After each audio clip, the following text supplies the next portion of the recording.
Mariana, ela é da Mauritius.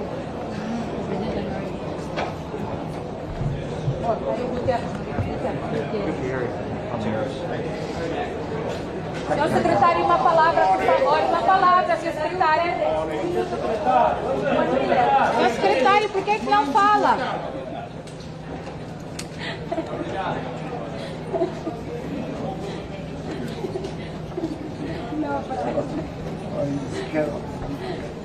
Levanté a las 3 de la mañana para eso. Suposto.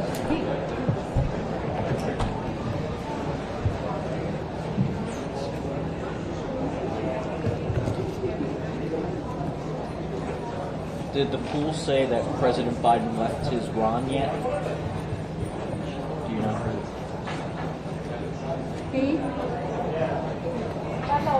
What? Ron, breast overnight.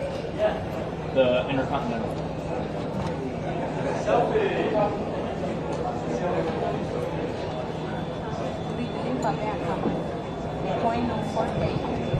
Tá porque a câmera tá ali.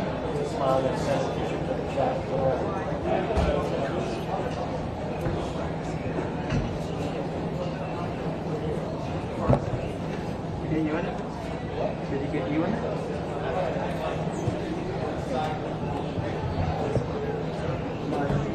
Essa câmera como é que está endireitada? Como é que está endireitada para não usar?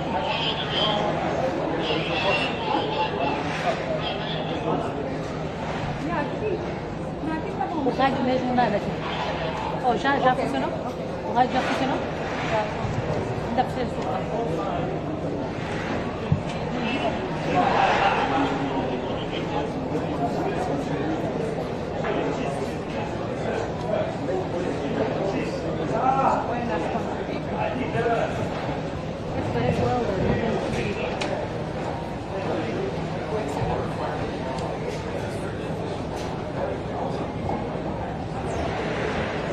Closing the curtain. They're closing the curtain. Partially. Exactly. Yeah, they closed the curtain. Elevator. VIP arrival. I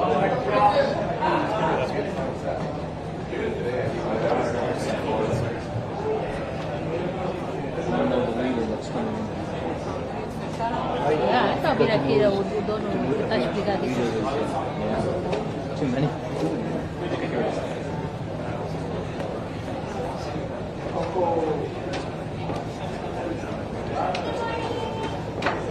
Welcome to United Nations.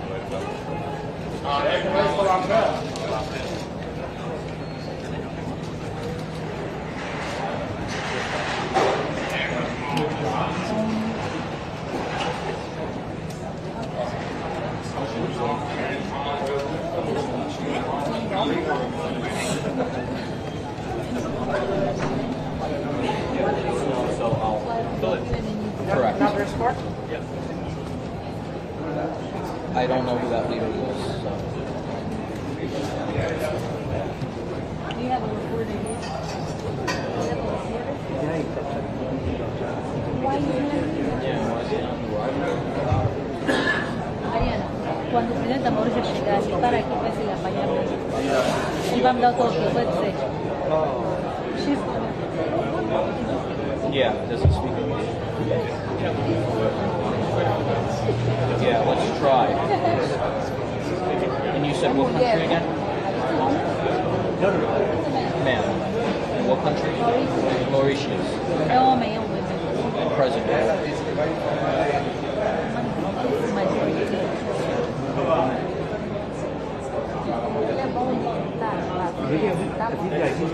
Tipo, a gente tem que tentar controlar tudo, todas as situações. Right. Yeah, they do. Essa nossa, aí é? I know some of them go through like some other É assim, não, tá, Ariana. Essas são as cidades não. Estão a bater? Outra também vou. Nossa, a parte é bonita, viu? Please go take seat on the side here. Thank you.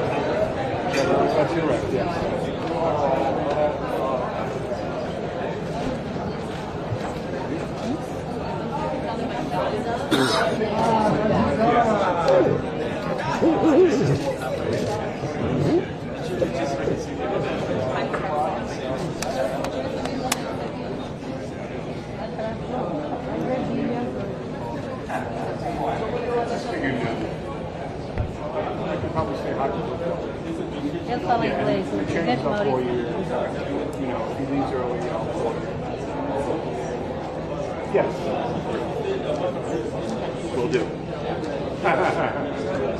All right, Adam. Talk to you later.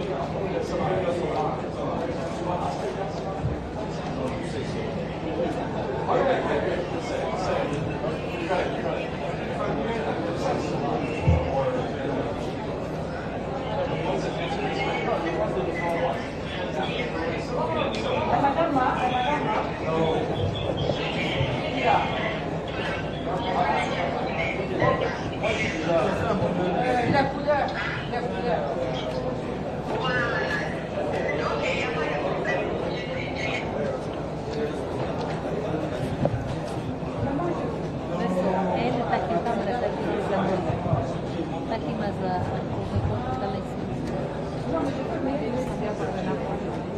Não, assim tá melhor. O trabalho dele é imagem. Se vai relaxar, talvez depois já combinaram com ele, talvez mais tarde vai falar com o nosso. Não, árabe.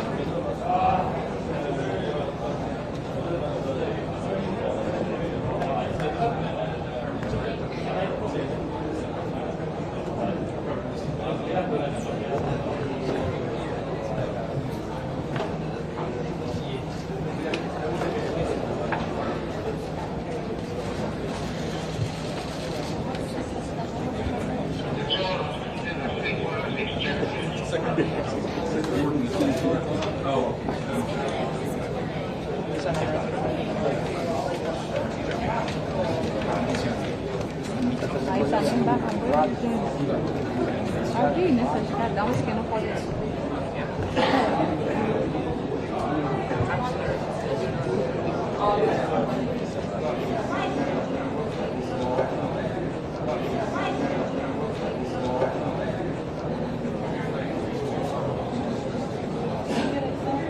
Dá pra ser por foto? So it's over there by backstage.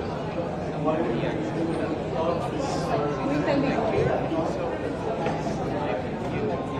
Tá cheio, não vai? Você escreveu já assim, mas não mandaste também. Quando ainda não terminaste? Escreve só já assim, meu caro amigo. Os dois temos que estar juntos.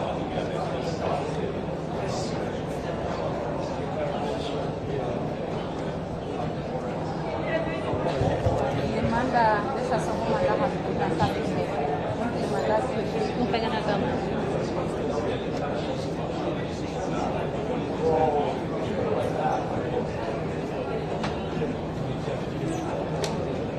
Aquela comida de chipotle de peixe, fica estrago no estômago.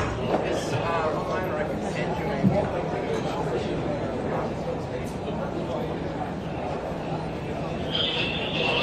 Forward, só isso, aperta. This puddle of water. Já foi.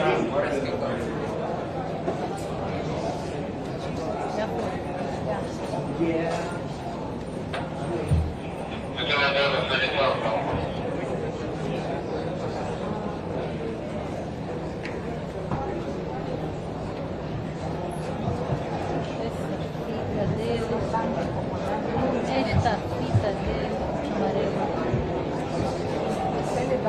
Quem? Quem vai tirar? Olha, acho que a bola vai muito limpa.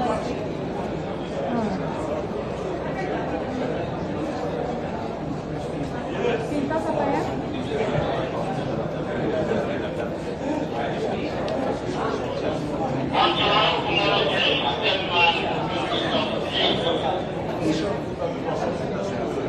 Esta entra a canção.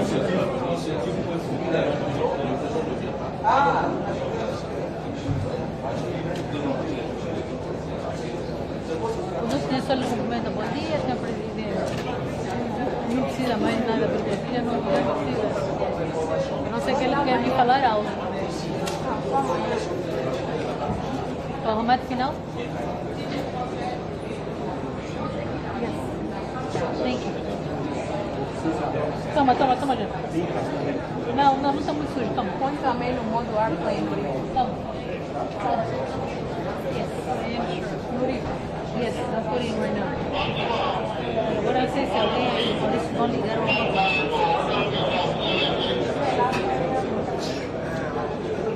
Olha ainda para aqui. Yeah, tá. People walking.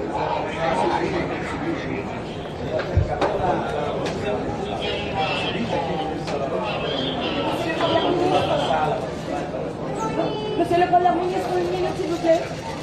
Une minute, s'il vous plaît, s'il vous plaît.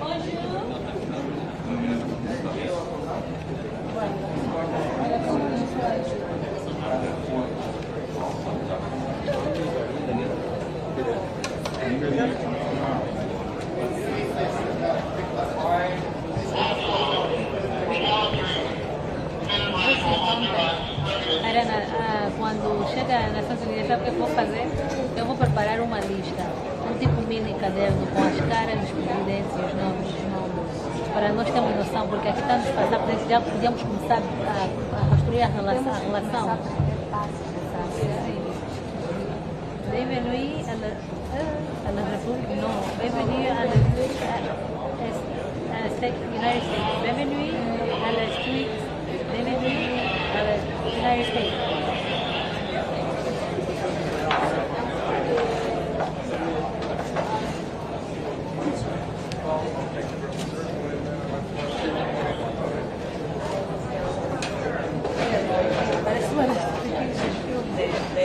Good morning. Good morning.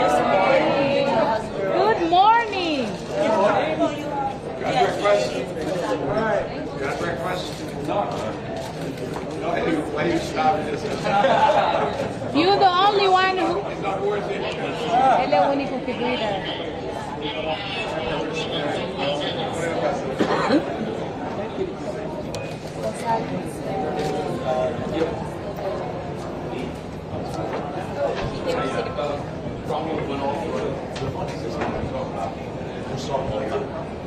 Esposo, senhora. Rabichou,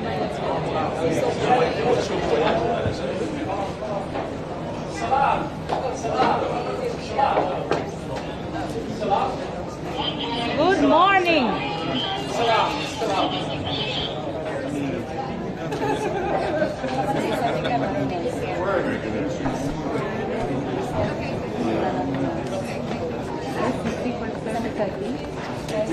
Quando se movimentarem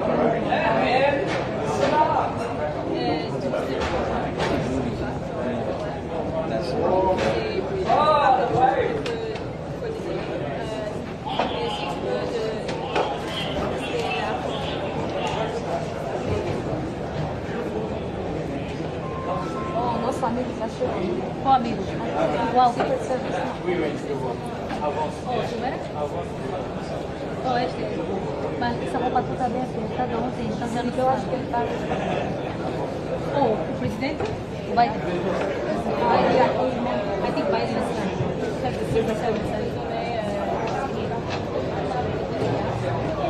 Excuse me. Thank you. Welcome to United Nations. Good morning. Good morning.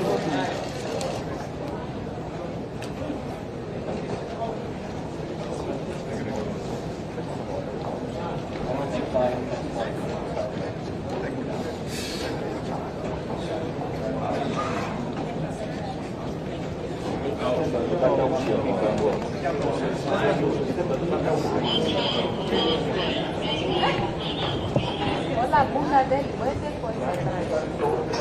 Esse aí não tem nada aqui, você não sabe. Aqui no grau, aqui parece says he aquela... hasn't left. Não, Parece não, ele está Not yet. Oh, Yeah, not yet. No. Guys, can you move? ela também não desce para Sorry for that. depois falta assim, que chora. Mas é dessa aqui mesmo. Com esses bolsos. Deve ser a mesma teoria. sabe? Quando for no avô, vou pedir para me cortar as calças. Você é os calças são, né? Sim, mesmo essa tá boa assim, mas tem uma comprida. Eu não gosto muito de boca aberta. Não, boca aberta, né? Estava bem barato, comprei.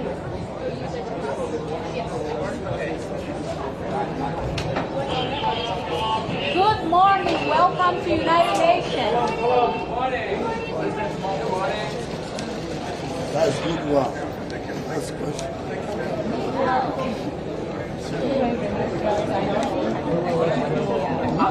Todos que eu cumprimentar. Yeah, you guys have to drop them. You guys want to have questions, you have to have some. We know our target. Vou tentar ainda você primeiro, porque quando chego aqui.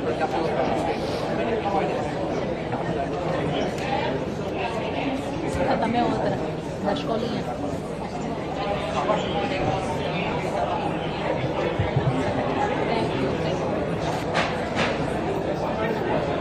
Depois dessa de nosso embaixador? Nosso embaixador nos Estados Unidos.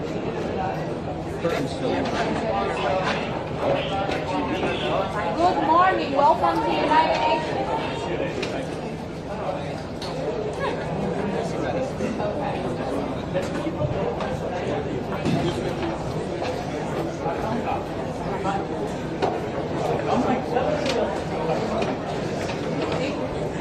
Good morning, welcome to United Nations. Good morning. Amir Lourenço da vida. Quem é o nosso presidente? Davi. Bom dia, senhor presidente. Are you looking forward to the discussion? That's your president? Yeah, that's mine. Yeah. Remember two of us. Oh, really? Yeah, they work here.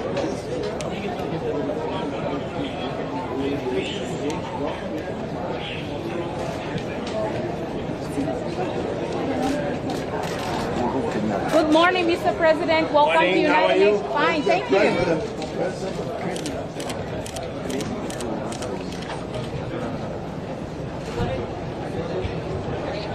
Nós todos africanos ao mesmo tempo. President of which country? Ariana, esse é de qual país? Ariana? Ele estava lá em Angola. Não, esse aqui. Dos países da África.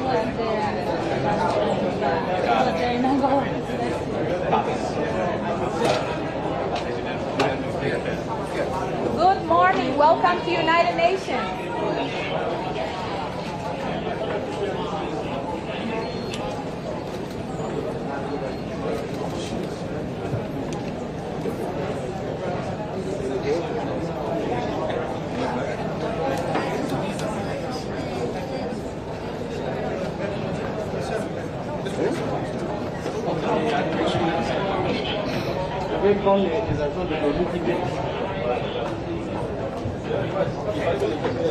So how many of you would like to go upstairs?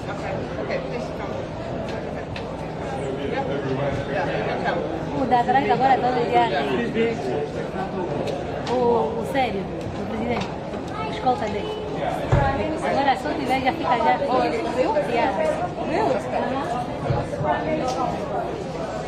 E eu acho que depois o Silveira está treinando aquele moço, né? Good morning, welcome to United Nations. Ismail, you will kill me. Huh? Relax, relax.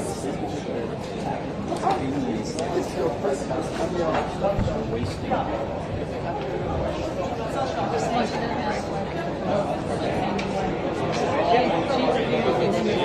Hola.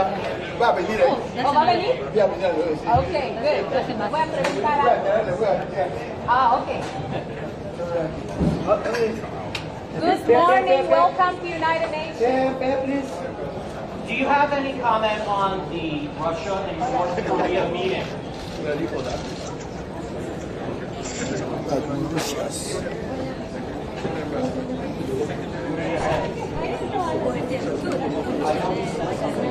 Oh, and the Mauritius. What did he say? What did he say? Good morning, welcome to United Nations.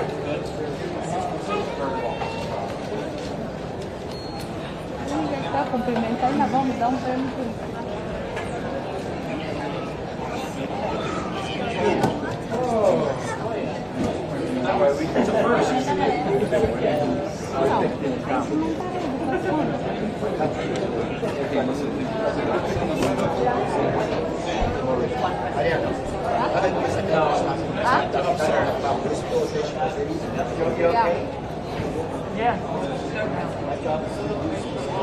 Arrival coming in. I don't know. Good morning, welcome to United Nations.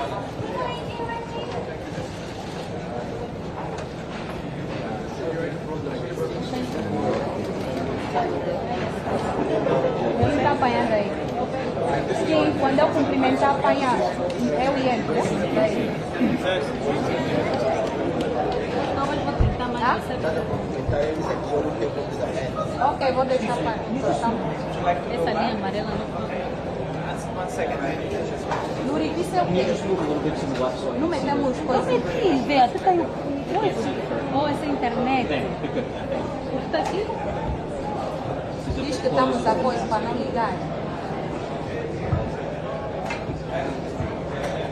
Nuri está a parar um carro aí, pode ser importante. Mãe, liga só. Sim, o que é?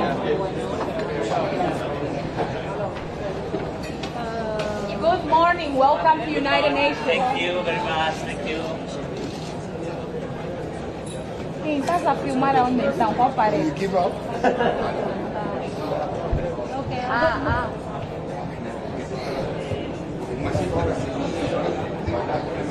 Vai ter que andar, não sei. Ou vai ter que andar e vai ter que tomar banho. Nuri, você já está demais. Tá bem, mano, deixa eu te ligar daqui a pouco. Vou te ligar daqui a pouco. Daqui a pouco não te llamo. Aragela, ainda se lhe acordou, lhe mandou levantar, não aceita. Foi mais ou menos. Vai ficar no show. Não tem onde. Você vai ter no Mas não lhe vale. Se alguma coisa. alguma coisa. É a mesma coisa. Só não. Exato.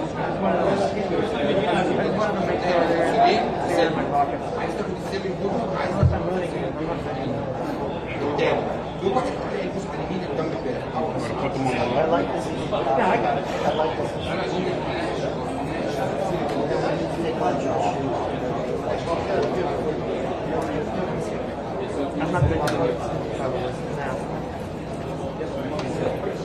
No, I mean, I'll be here. You don't know, hopefully. Or somebody else will come and relieve it. Ahora él no es de él. Quando fica em baixo, ele fica lá em Oh, cima. I don't know what's going on. The other interviews. When do the speakers start? 9 o'clock? I have no idea. I'm hoping that they'll rotate up. Kyle and the last guy asked. Yeah. I thought I would anyway. Yeah, you're also. I think I know. Essa hora também, quando talvez acordou, tá na paragem com a It's okay chave. not to know. I don't know a lot of these people. Puxa, me too much.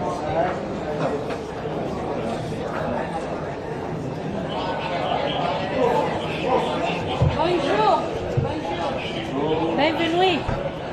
Bienvenue. Bienvenue. O do como deve estar a vir. Esse senhor aqui temos que da próxima vez falar. Aqui na cidade.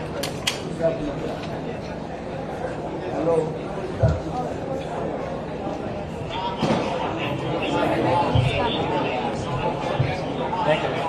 Mãe, vou tentar ligar com a mãe. Vou tentar, talvez está na paragem. Good work.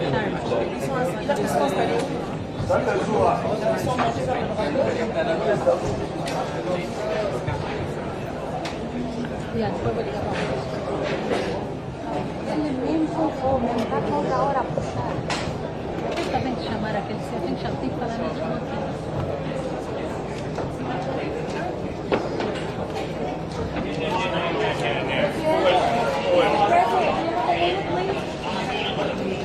Senhor Presidente, uma palavra. Bom dia, Senhor Presidente. Bem-vindo às Nações Unidas. Bom dia, presidente. Mozambique. Yeah. President of Mozambique.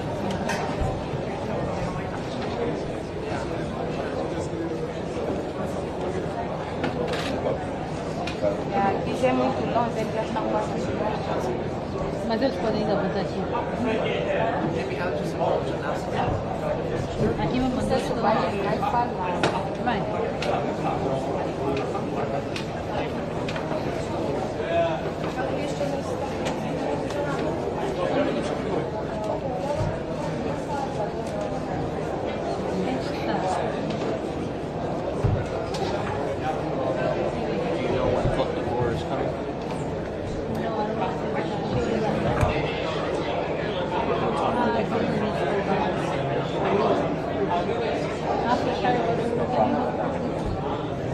No worries. No worries.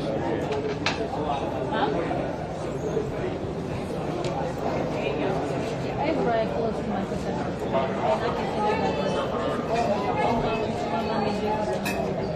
I'll take this. He's really close to my head. But after Charlotte. It's not late. What time is it? Right now? My bus comes up. You think so? You know, sir. Can I send you that address, babe? Thank you so much, babe. You have to thank you. Beleza, Guiné Equatorial vai Bom, vir vai aí. lhe levar. Avisa já na frente. Good morning, welcome to United Nations. Thank you very much. Have a good day, guys. Sir, your cable, the yellow cable is in her face when I try to When I record her speaking, the yellow cable is in her face. Can you just maybe hold a little bit up? Marina, a palavra aqui para exame. Faça a expectativa para o discurso, Marina. Fala para a gente aqui. Ministra, bom dia, Expectativa o melhor possível. Tá bom. Bom dia, ministro. Marinho, bom dia. You know who that was? That was Marina Silva, Minister of Environmental. Woman complaining, I don't know what. But yeah, but not, don't put too much. But I don't think Cuba puts money. Yeah. But it must be close. Mas isso, eu pedi para fazer uma tirada. Você fingiu só tá endereçado. Tá bom? Você fingiu só tá endereçado. Thank you. Mas já falei com o Ana que deixar a chave vai me Make sure they don't forward. Vou lhe mandar o endereço. Good morning, welcome to United Nations. Thank you. Good morning. Thank you. Good morning.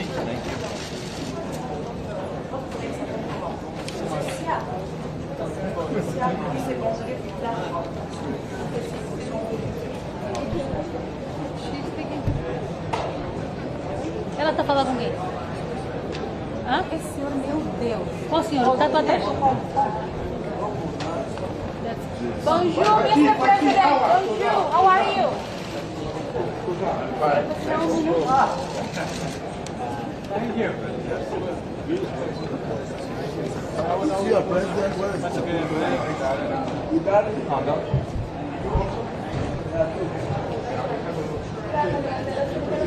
Qual o nome da escola? Qual o nome da escola? Diz mesmo para ela ver, diz na mãe para ela procurar um endereço, liga para onde é para entrar. Para confiar na Jimmy para aqui, nisso. Ela consegue ver no computador. E vai mandar como? Agora eu esqueci, Beaver? Beaver, something like that? Level Hill?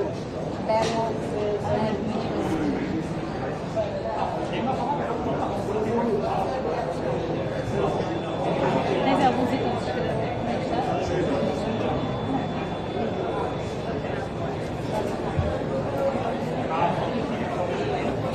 Talvez no meu telefone, põe só Biden para speaks at 10. Just got that confirmed at 10. Será que é essa a escola? Está mais no sítio errado.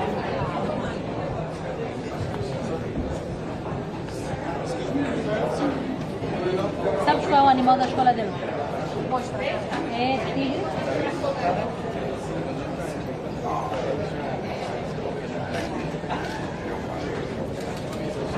Você sabe disso? diga só para a mãe. Diz para ela entrar no computador, ela sabe googlar. Eu tenho esta aqui, não será isso? Para não haver.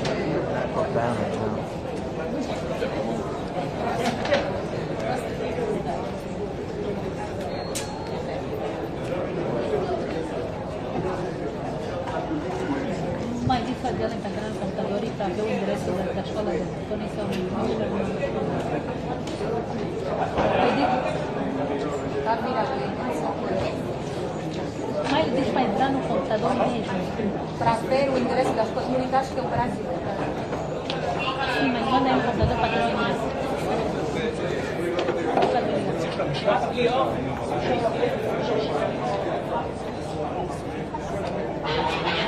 Mas também não tem paciência. Oh, é para tirar mais endereço.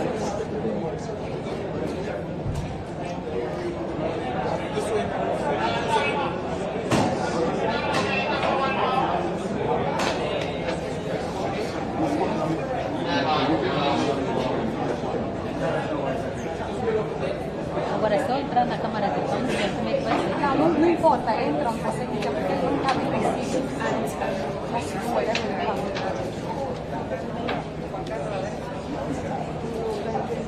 Señora Malcorra, ¿cómo le va?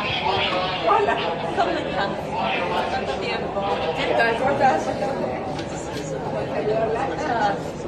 ¿Te acuerdas de mí? Sí, por supuesto. Muy bien, Regia. Bien. ¿Vos todo bien? Sí, todo bien. Me alegro. El presidente de Colombia. Ah, bueno, allí estará. Hasta luego.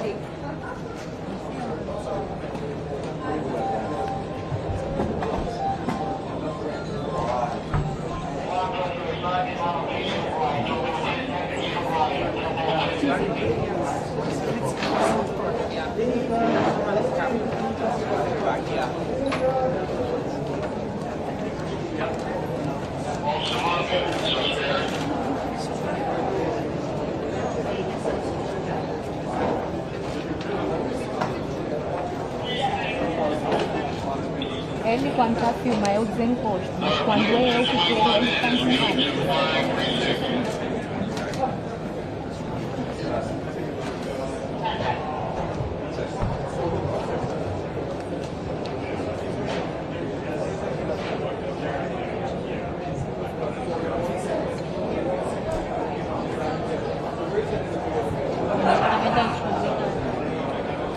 Já põe um coisa de gravar. Eu ainda tenho que ligar.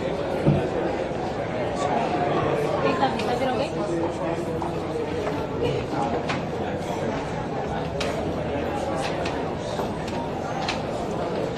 Mr. Foreign Minister, your comment on Karabakh. What's going on in Karabakh? Presidente, un minuto, por favor. Gracias. Presidente, ¿de dónde?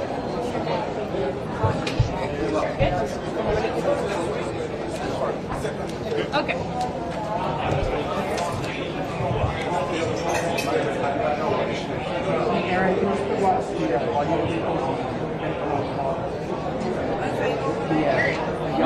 Mãe, a ainda nada, mãe. Deixa eu falar com ela. The yellow one? It's on. It's being. Mãe, eu quero falar com ela. Behind, be next to me. It's fine. Putting strain on the connector.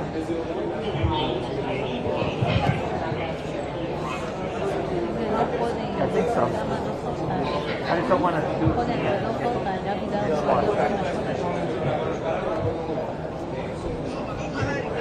And right now I have this flat. Well, that's not the problem. The problem is between her and the camera. Yeah, I can't police it, so. Because this is supposed to be for recording. No, video. We are videoing each other. Good morning, Mr. President. Welcome to the United Nations. Central Africa. Don't even. No, I know, but we have to be considered. Of course, many times. No, that's why I'm being considered. But we have to work together. We are all here to work. That's what we're trying to do. That's what I'm doing. Jaylen, what is that dress for your school? What is that dress? Why did you miss the school? Goodbye. Nurite, não temos tempo para isso. Diz para ver, cuidado se está vir aqui. Tomorrow, don't miss the bus. Vai Bye. vir aí. It's okay, bye. Right, heads up.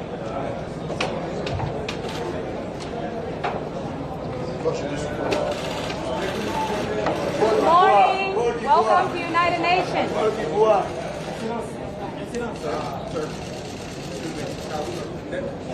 Africa's vice president.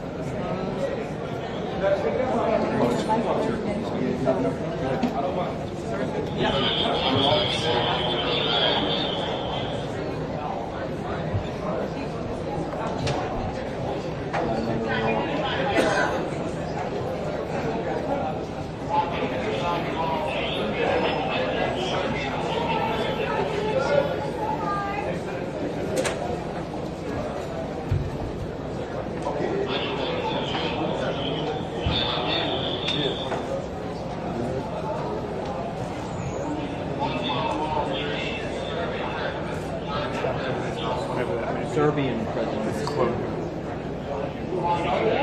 Serbian, not Russian. Ariana, Serbia president.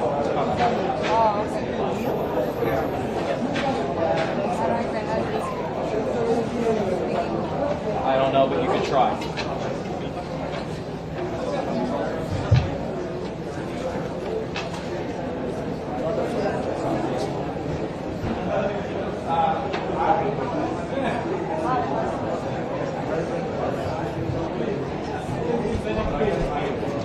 Here we go. Here we go. Serbia.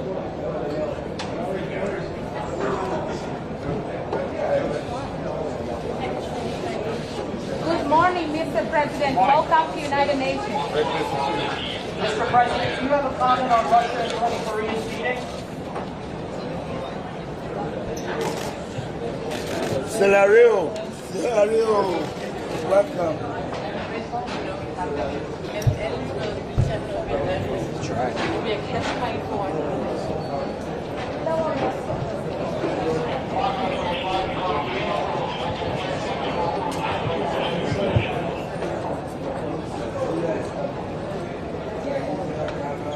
The curtain has not closed.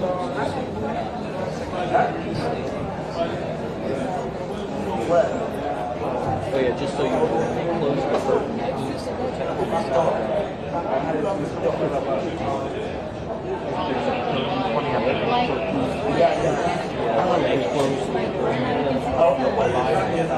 There's no open. Mãe.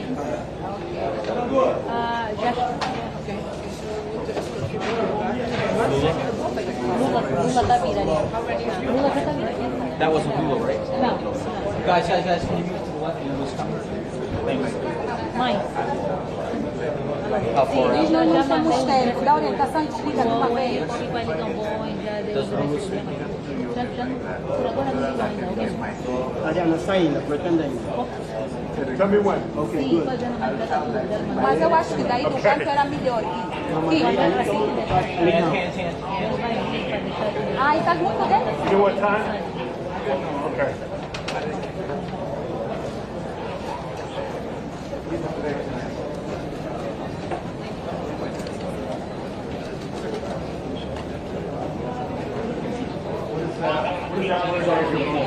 I wasn't really happy. Okay. You can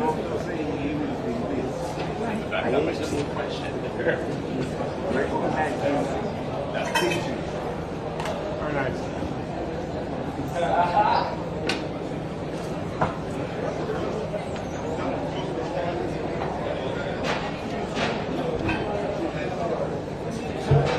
Right this way.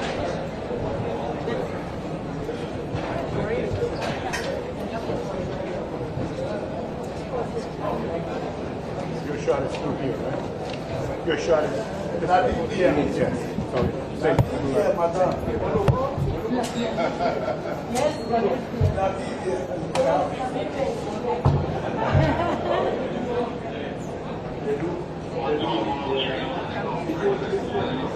Senegal. Senegal. Não, já não. Bom Bonjour, Mr. President. Welcome to United Nations. Mr. President, do you have a comment on Russia and North Korea, Mr. President?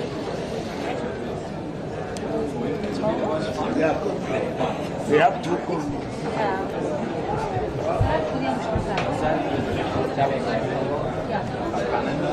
Podemos trocar, ya no sé de qué voy. Vai querer ocupar esse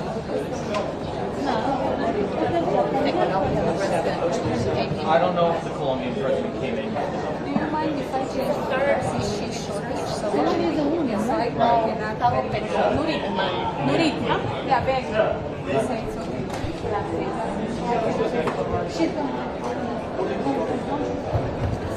Ariana, Because she's shorter. Yeah, that way that's good. Good morning, Mr. President. Welcome to United Nations. One more, please, Mr. President.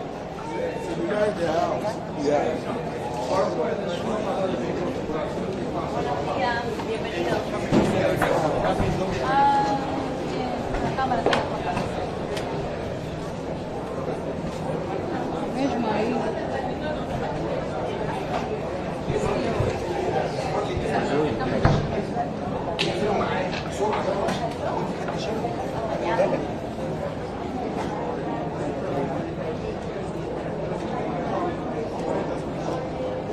Sim. Tá bom. Aí também. E a vou encostar. E a vou encostar. E essa ele quiser que já está lá.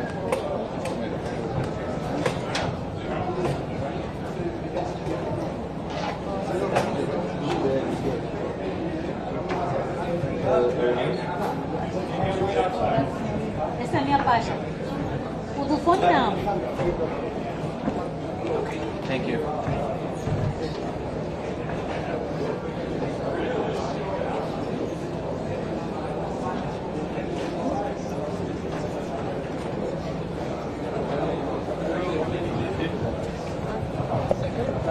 Biden has not departed the hotel yet, so Biden is not here yet.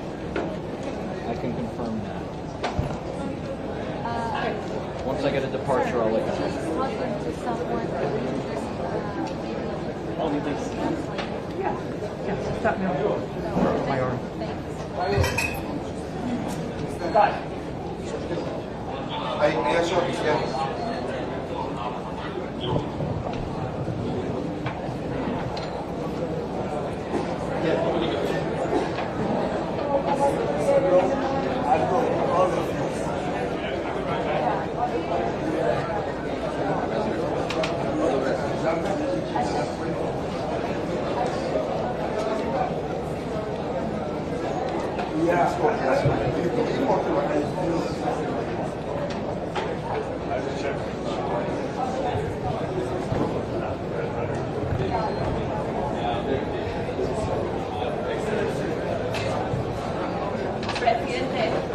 Chancellor, when should be the peace negotiations with Russia?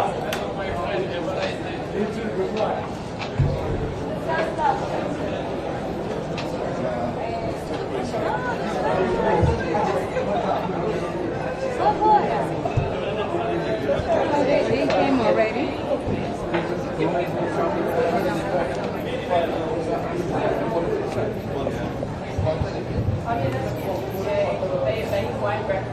Somebody's walking in. Good morning, Mr. President. What can you tell us? What's going on there? Social love, South Africa. President Ramaphosa. Social love. Ele queria vir, mas já estava distante. Aqui, aí está o trio todo. Yeah, mas I wish they would stop.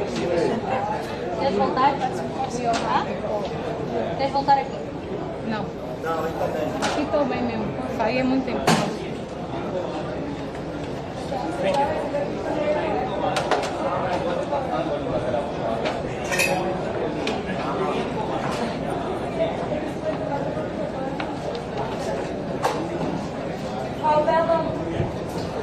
Deixa logo está ainda, deixa eu falar com ele para não nem pode chegar que ela falar que já está um pouco distante, né? E quando assim, o bloco está aí, Mr. President, Eso no. Presidente, una palabrita, por favor, señor presidente. Presidente, tiene un minuto, por favor, para América Latina, para Colombia.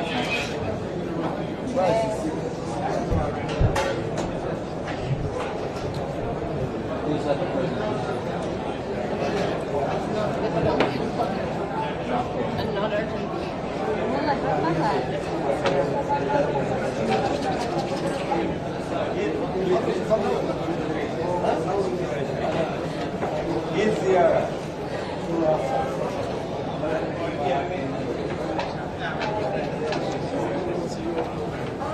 Mr. President, satisfied with Challenger tax.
Hello. Palau. Palau.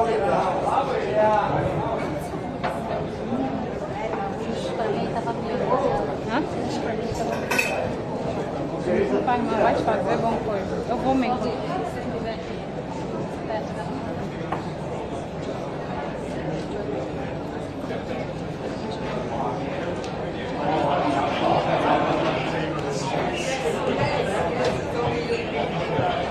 Welcome to United Nations. You have a minute, please. Actually, Do you have a Is comment on? everything going on? Can we expect the SDGs to keep moving? we must move them. Lives and prosperity of people, hundreds and millions of them, depend on us moving forward. Especially Africa. Especially Africa, a continent with great promise, youthful, energetic population. They must feel the solidarity of the rest of the world. Thank you. You're very welcome.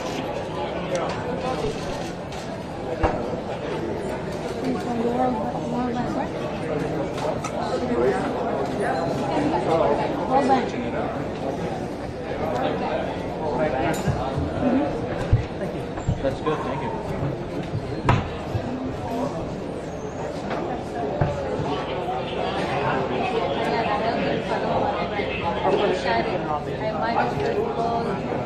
Não faz mal, você. Eu sei que. Sem qualidade, mas vamos falar do que é importante.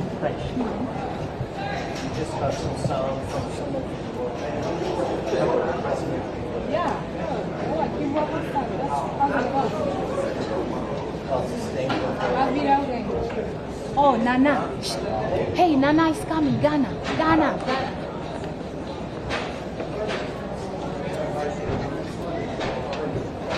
Good morning, Mr. President. Today you have to talk to me, Mr. President. Mr. President, come on. Mr. President, I'm waiting for you.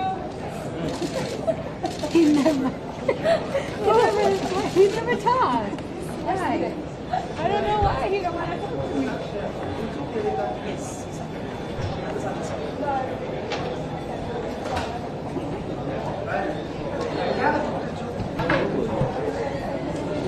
Ya ponto.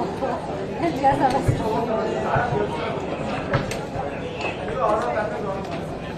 Good morning. Welcome to United Nations.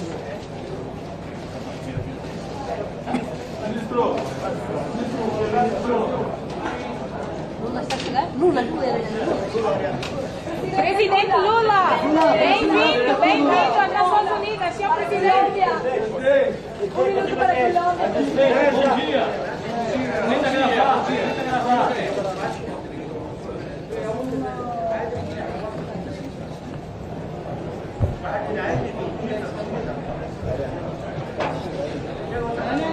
Não ia falar. Calm down, porque o da Guiné Equatorial está direito.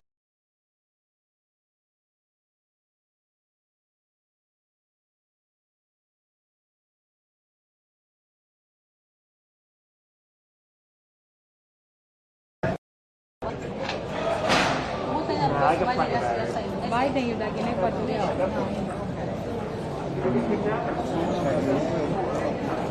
O embaixador já disse que está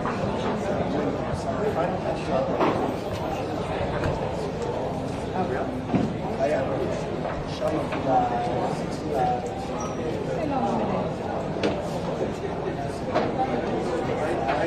Gobierno. O senhor vice-presidente dele. Yeah, that's kind of nerve-wracking.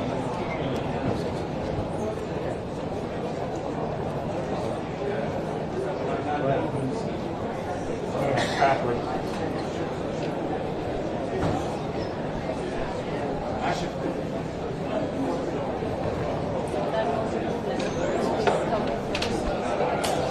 Já não tinha entrado, voltou mais a entrar. Forever to figure it out. I thought I was just doing it wrong.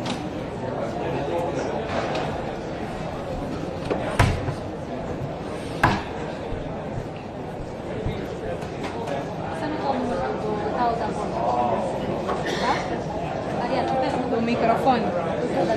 Tenho. Quem foi lá? Não interessa.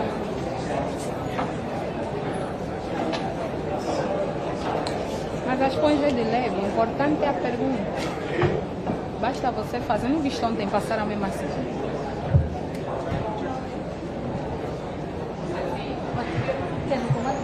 Também não pode ter algo que não podia dizer ao seu estilo. Não, esse é o estilo.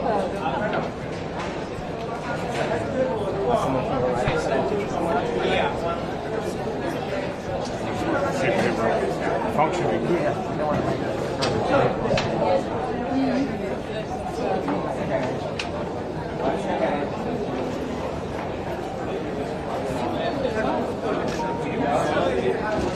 They'll eat meals. And they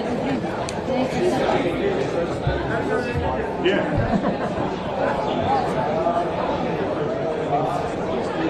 Bamako, Mali. Yeah, Mali is the house.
not follow the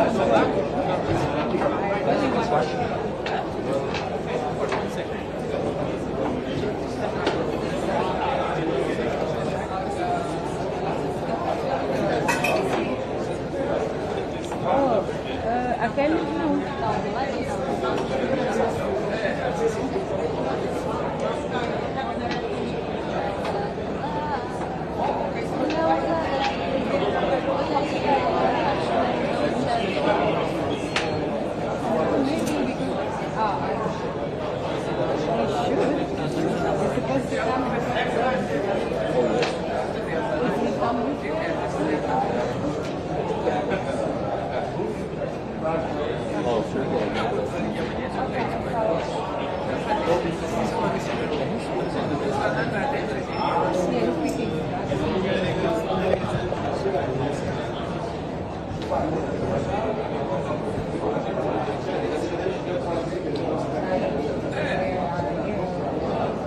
No, he didn't leave the Ron yet. I'll look again. Nuri, daí você consegue ver mais claro. Vamos à feira da Guiné Equatorial. Yeah. Aqueles cabelos lambidos, não sei se... Yeah, start here. Mas eu consigo dar conta sempre da consigo. According to the travel pool, he has to go to Ron yet.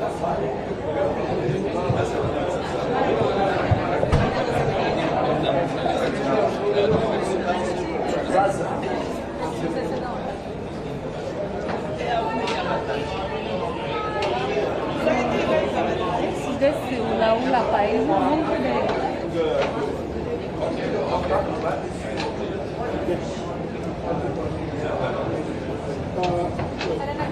Get from me. Aquele vai ajudar aqui, então. Ariana. No, she needs the space. She needs the space. Aquele meu pau. You don't have a stool, you don't have steps to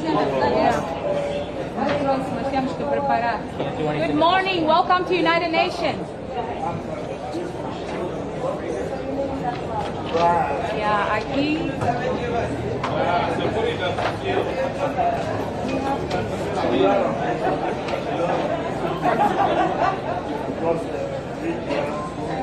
Aqui é tipo muito próximo.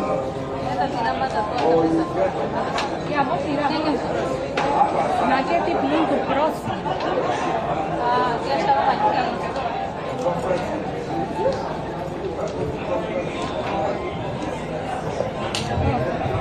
Aquele presidente que fez xixi nas calças está vivo. My friend, which country?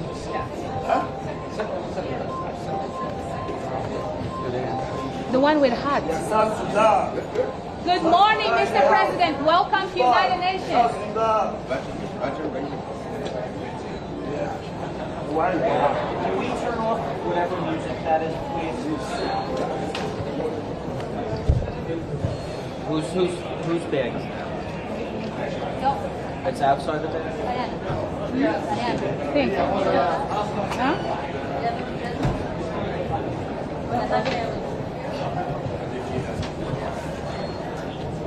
Toma, olha, tá ligado. Toma. Não importa, esse já não vamos ver. Toma, Luiz.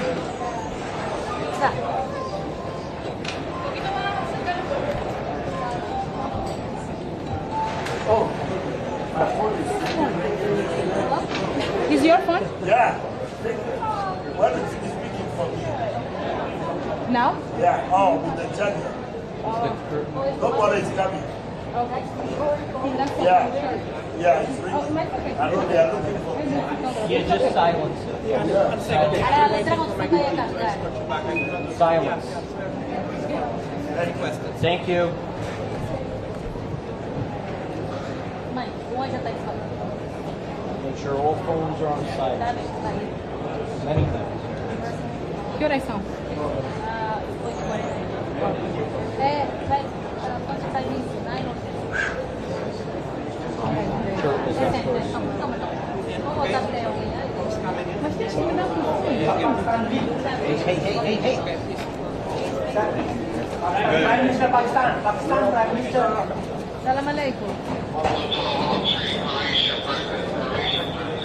Pakistan, they speak Salam Alaikum, right?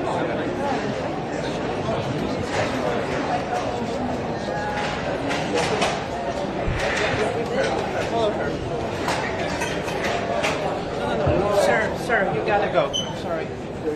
No? Yeah, I'm sorry. That's all. Sir, you gotta go. Yeah.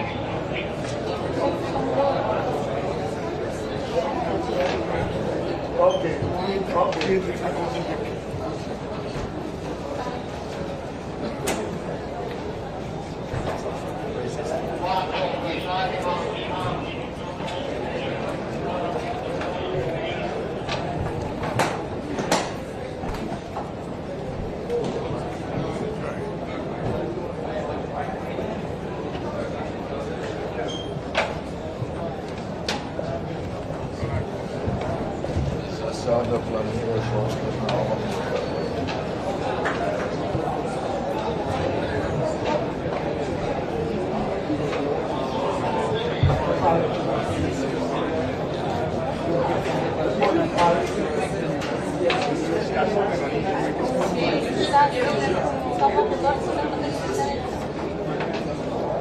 Cina, mas se ele gravou de perto pro ar, dá pra mudar.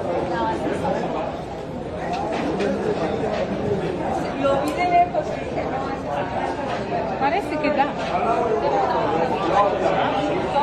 Vou tentar fazer essa.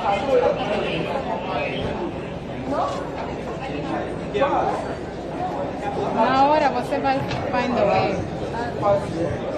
Oh. Ainda bem que tá.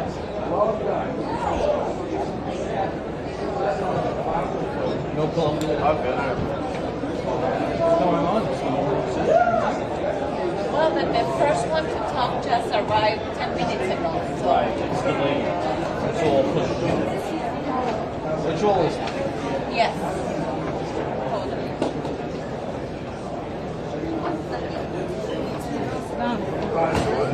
Não entendi.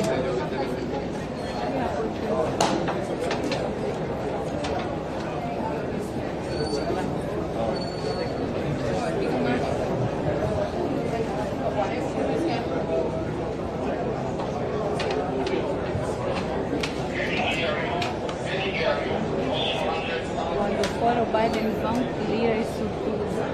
Vai vir um monte de.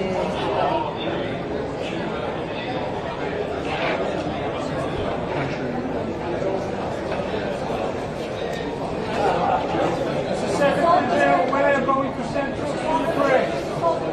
1 minute.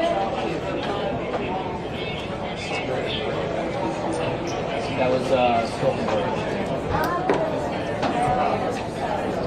Essa não vai sair agora assim.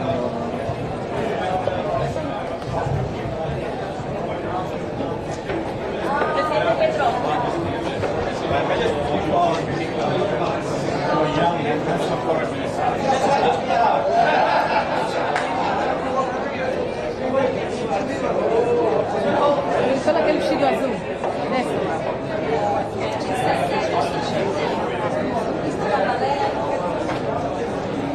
Uma balé como você.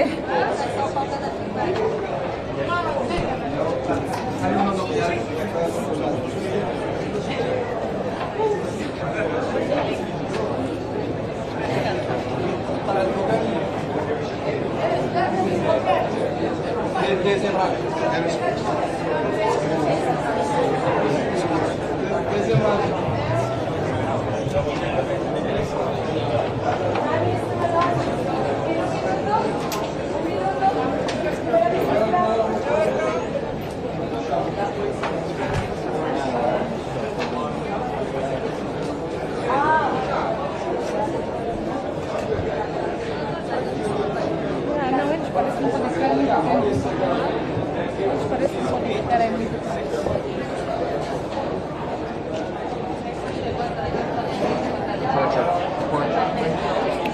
Tá vindo.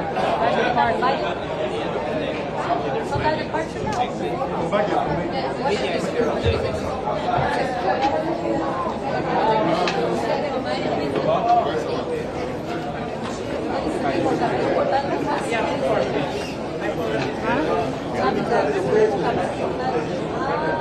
Não vai reconhecer? Não. Só para procurar um dinheiro grande.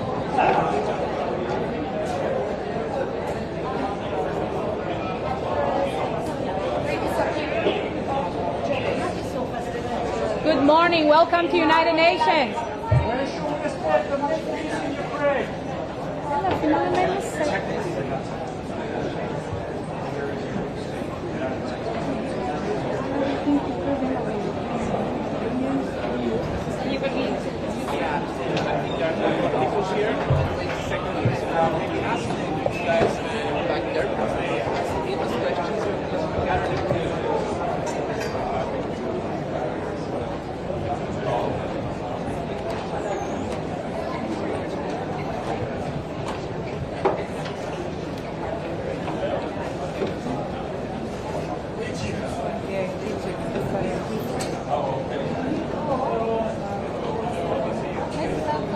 Yeah, but ele tá slow. But you have to be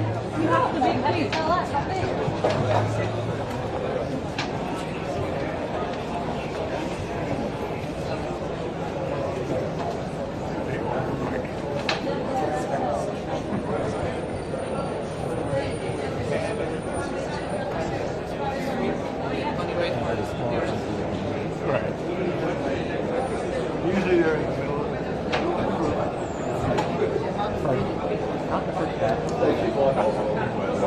Right, right.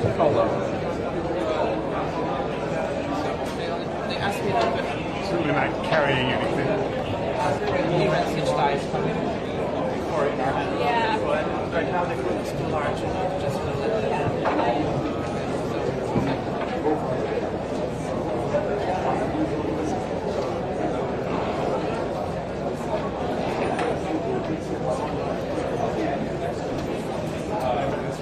Really sucking.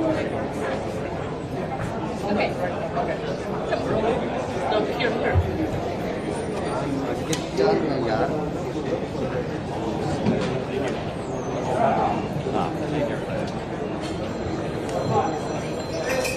Presta atenção no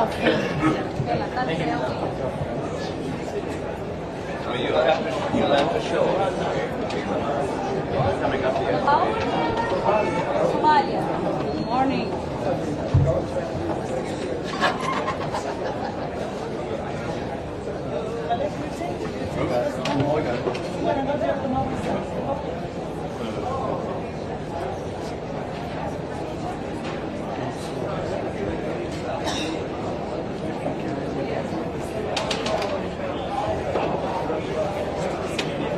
Good morning, Mr. President.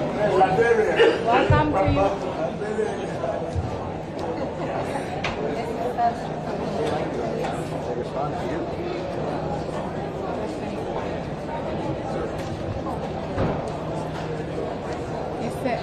Era Foi bem difícil coisa, eu consegui. onde está o coisa? Quem é agora?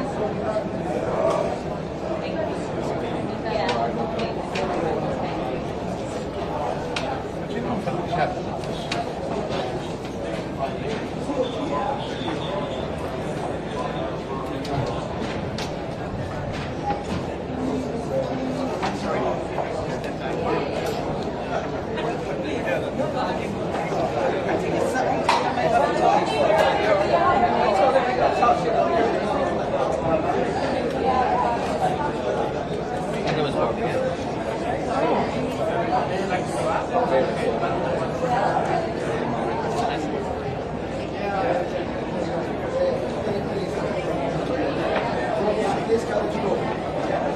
Ninguém vai com a bandeira para todo mundo saber. Nenhuma bandeira, você não sabe. Não, mas era de novo embaixo dela, não está prestando. Good morning, Mr. President. Welcome to United Nations.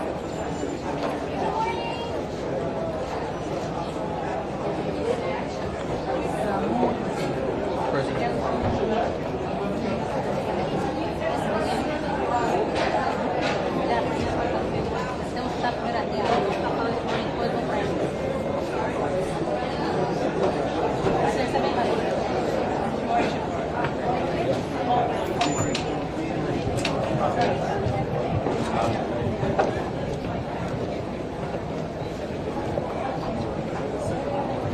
Estamos à espera de dois. Essas bolas são todas iguais. Essa naquela zona da flor. Elas são todas parecidas. Não faz mal filmar aqui pra cá. Luís, põe só na posição certa.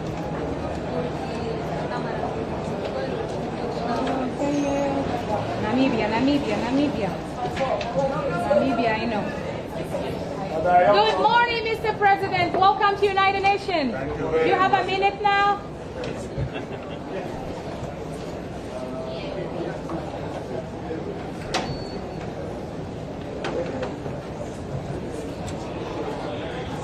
Namibia, I know.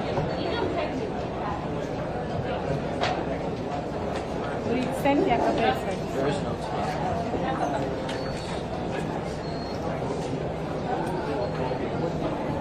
Está inflamada. E não deixou o cabelo por quê?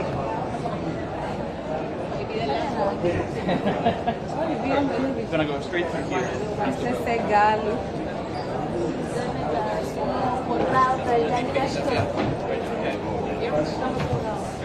Just you?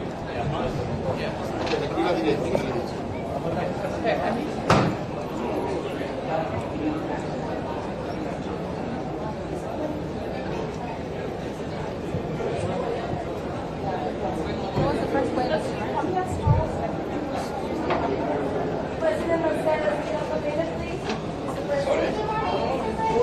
Mr. Wow. President. Mr. President. Mr. President, thank you so much for joining us. Please tell me, Mr. President, what do you expect of this General Assembly? I hope we will have the opportunity to discuss many issues, but of course Ukraine is the priority number one for my country, and I will raise the issue of accountability for the crimes of aggression, crimes, war crimes which we have committed on the soil of Ukraine. But sustainable development and our ideas to implement the technologies of green economy are very important too, and I delivered my presentation yesterday. But you know, everything should be implemented under conditions of peace. If peace is just destroyed and if we are in uncertain geopolitical situation, it's very difficult to achieve the goals of social welfare and economic prosperity. So this is the reason why we highly appreciate the efforts of United Nations and Secretary General just to look for any possibility to achieve peace, but peace not at any cost. Peace should be predicted by the conditions which should be set by Ukraine. And we cannot bargain on the territorial integrity of Ukraine. This is the precondition number one. The importance of the visit of President Zelenskyy, what do you think? President Zelenskyy is actively making diplomatic efforts in order to convince some skeptical countries what are the true reasons of this war. Who is responsible for many issues, including food crisis. So this is the reason why I think we should listen very carefully what President Zelenskyy is saying, because he is representing the country which is suffering right now under very huge pressure of Russian Federation. And I think we should talk about possibilities to achieve peace. President Zelenskyy, what message do you wish to forward to the leaders that are waiting this week? When are you going to... What message do you wish to emphasize, President Zelenskyy?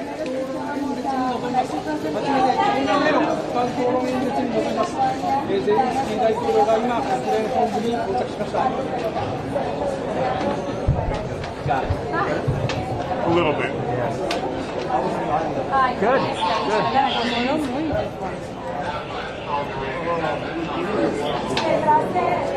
Yeah, who was that gentleman? I don't know.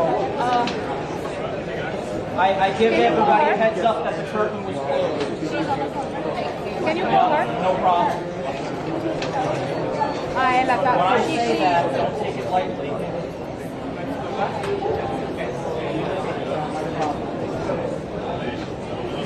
nije s nama na početku.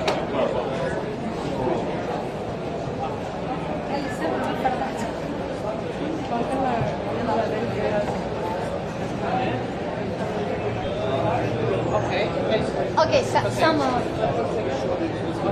Oh yeah.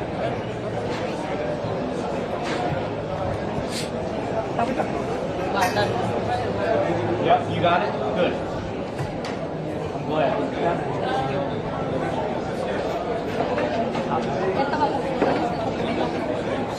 O que Papa quer falar, porque a mulher dele puxou bem rápido.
What can I expect from these summits? Are you expecting something?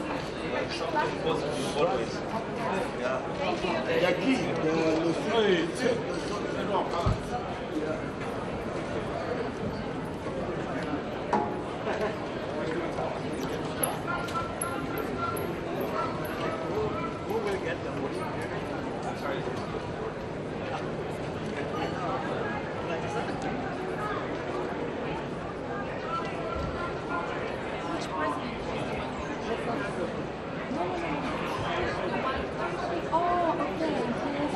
Colombia,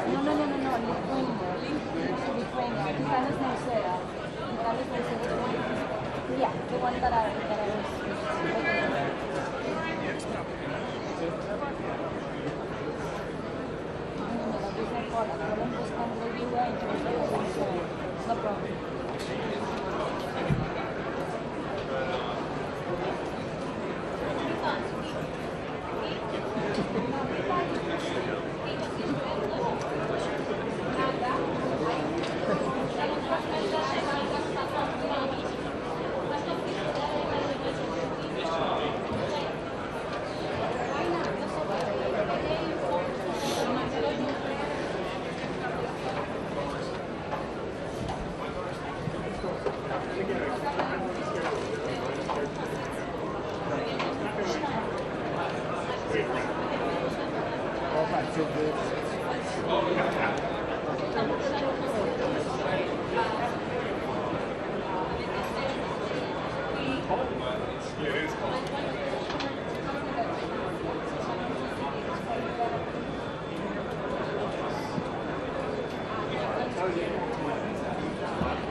Ministro Gabriel, ¿tiene un minuto, por favor? ¿No? ¿No puede? ¿Más tarde intentamos? Vale, gracias.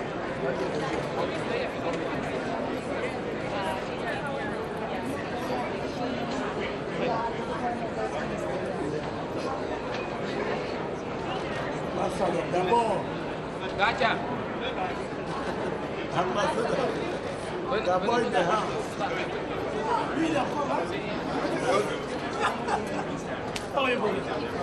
Oh, nice to see you.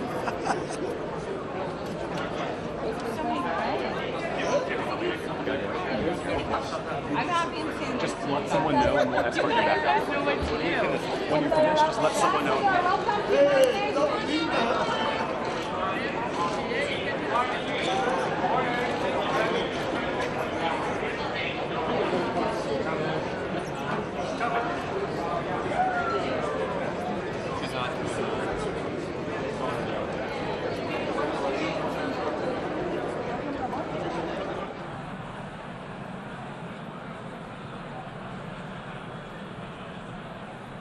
The fourth plenary meeting of the General Assembly is called to order.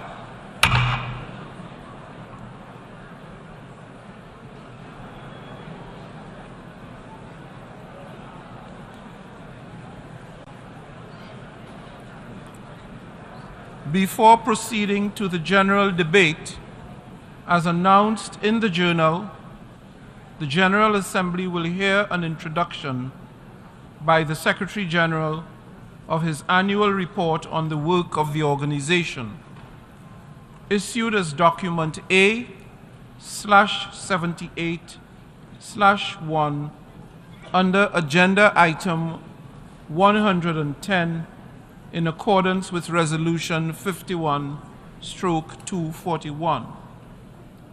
I now give the floor to the Secretary General of the United Nations, His Excellency Antonio Guterres.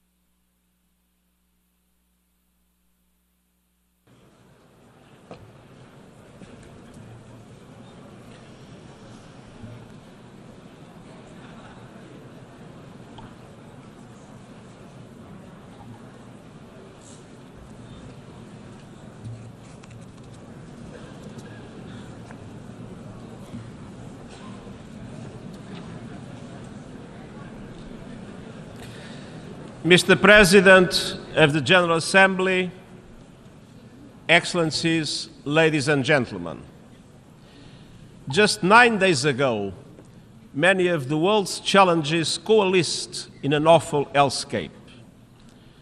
Thousands of people in Derna, Libya, lost their lives in epic, unprecedented flooding. They were victims many times over, victims of years of conflict, victims of climate chaos, victims of leaders, near and far, who failed to find a way to peace. The people of Derna lived and died in the epicenter of that indifference, as the skies unleashed 100 times the monthly rainfall in 24 hours, as dams broke after years of war and neglect, as everything they knew was wiped off the map. Even now, as we speak, bodies are washing ashore from the same Mediterranean Sea where billionaires sunbathe on their super yachts. Derna is a sad snapshot of the state of our world. The flood of inequity, of injustice, of inability to confront the challenges in our midst. Excellencies, our world is becoming unhinged. Geopolitical tensions are rising. Global challenges are mounting. And we seem incapable of coming together to respond. We confront a host of existential threats, from the climate crisis to disruptive technologies, and we do so at a time of chaotic transition. For much of the Cold War, international relations were largely seen through the prism of two superpowers. Then came a short period of unipolarity. Now we are rapidly moving towards a multipolar world. And this is in many ways positive. It brings new opportunities for justice and balance in international relations. But multipolarity alone cannot guarantee peace. At the beginning of the 20th century, Europe had numerous powers. It was truly multipolar, but it lacked robust multilateral institutions, and the result was World War I. A multipolar world needs strong and effective multilateral institutions. Yet, global governance is stuck in time. Look no further than the United Nations Security Council and the Bretton Woods system. They reflect the political and economic realities of 1945, when many countries in this assembly hall were still under colonial domination. The world has changed. Our institutions have not. We cannot effectively address problems as they are if institutions do not reflect the world as it is. Instead of solving problems, they risk becoming part of the problem. And indeed, divides are deepening. Divides among economic and military powers, divides between North and South, East and West. We are inching ever closer to a great fracture in economic and financial systems and trade relations, one that threatens a single open internet with diverging strategies on technology and artificial intelligence and potentially clashing security frameworks. It is high time to renew multilateral institutions based on 21st century economic and political realities rooted in equity, solidarity, and universality, and anchored in the principles of the United Nations Charter and international law. That means reforming the Security Council in line with the world of today. It means redesigning the international financial architecture so that it becomes truly universal and serves as a global safety net for developing countries in trouble. I have no illusions. Reforms are a question of power. And I know there are many competing interests and agendas, but the alternative to reform is not the status quo. The alternative to reform is further fragmentation. It is reform or rupture. At the same time, divides are also widening within countries. Democracy is under threat. Authoritarianism is on the march. Inequalities are growing, and hate speech is on the rise. In the face of all these challenges and more, compromise has become a dirty word. Our world needs statesmanship, not gamesmanship and gridlock. As I told in the G20, it is time for a global compromise. Politics is compromise. Diplomacy is compromise. Effective leadership is compromise. Leaders have a social responsibility to achieve compromise in building a common future of peace and prosperity for our common good. Excellencies, over the past year we have shown the promise of multilateral action, with important new agreements on safeguarding biodiversity, on protecting the high seas, on climate loss and damage, on the right to a clean, healthy and sustainable environment. We have all the tools and resources to solve our shared challenges. What we need is determination. And determination is in the DNA of our United Nations, summoning us with the first words of the Charter. We, the peoples of the United Nations, determined. Determined to end the scourge of war. Determined to reaffirm faith in human rights. Determined to uphold justice and respect international law. And determined to promote social progress and better lives for all people. It falls to us, through our actions, to apply that determination to the challenges of today, being faithful to the Charter of the United Nations. Excellencies, it starts with determination to uphold the Charter's pledge for peace. Yet, instead of ending the scourge of war, we are seeing a surge of conflicts, coups and chaos.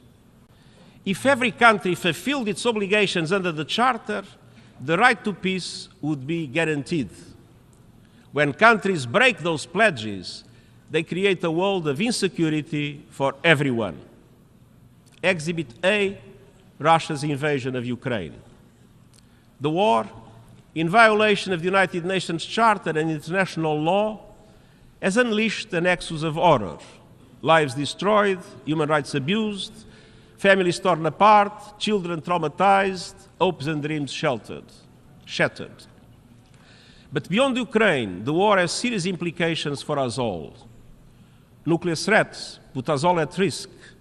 Ignoring global treaties and conventions makes us all less safe.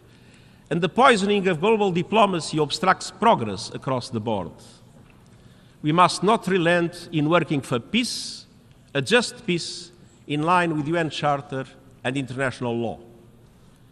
And even while fighting rages, we must pursue every avenue to ease the suffering of civilians in Ukraine and beyond. The Black Sea Initiative was one such avenue. The world badly needs Ukrainian food and Russian food and fertilizers to stabilize markets and guarantee food security. And I will not give up on my efforts to make it happen. Excellencies,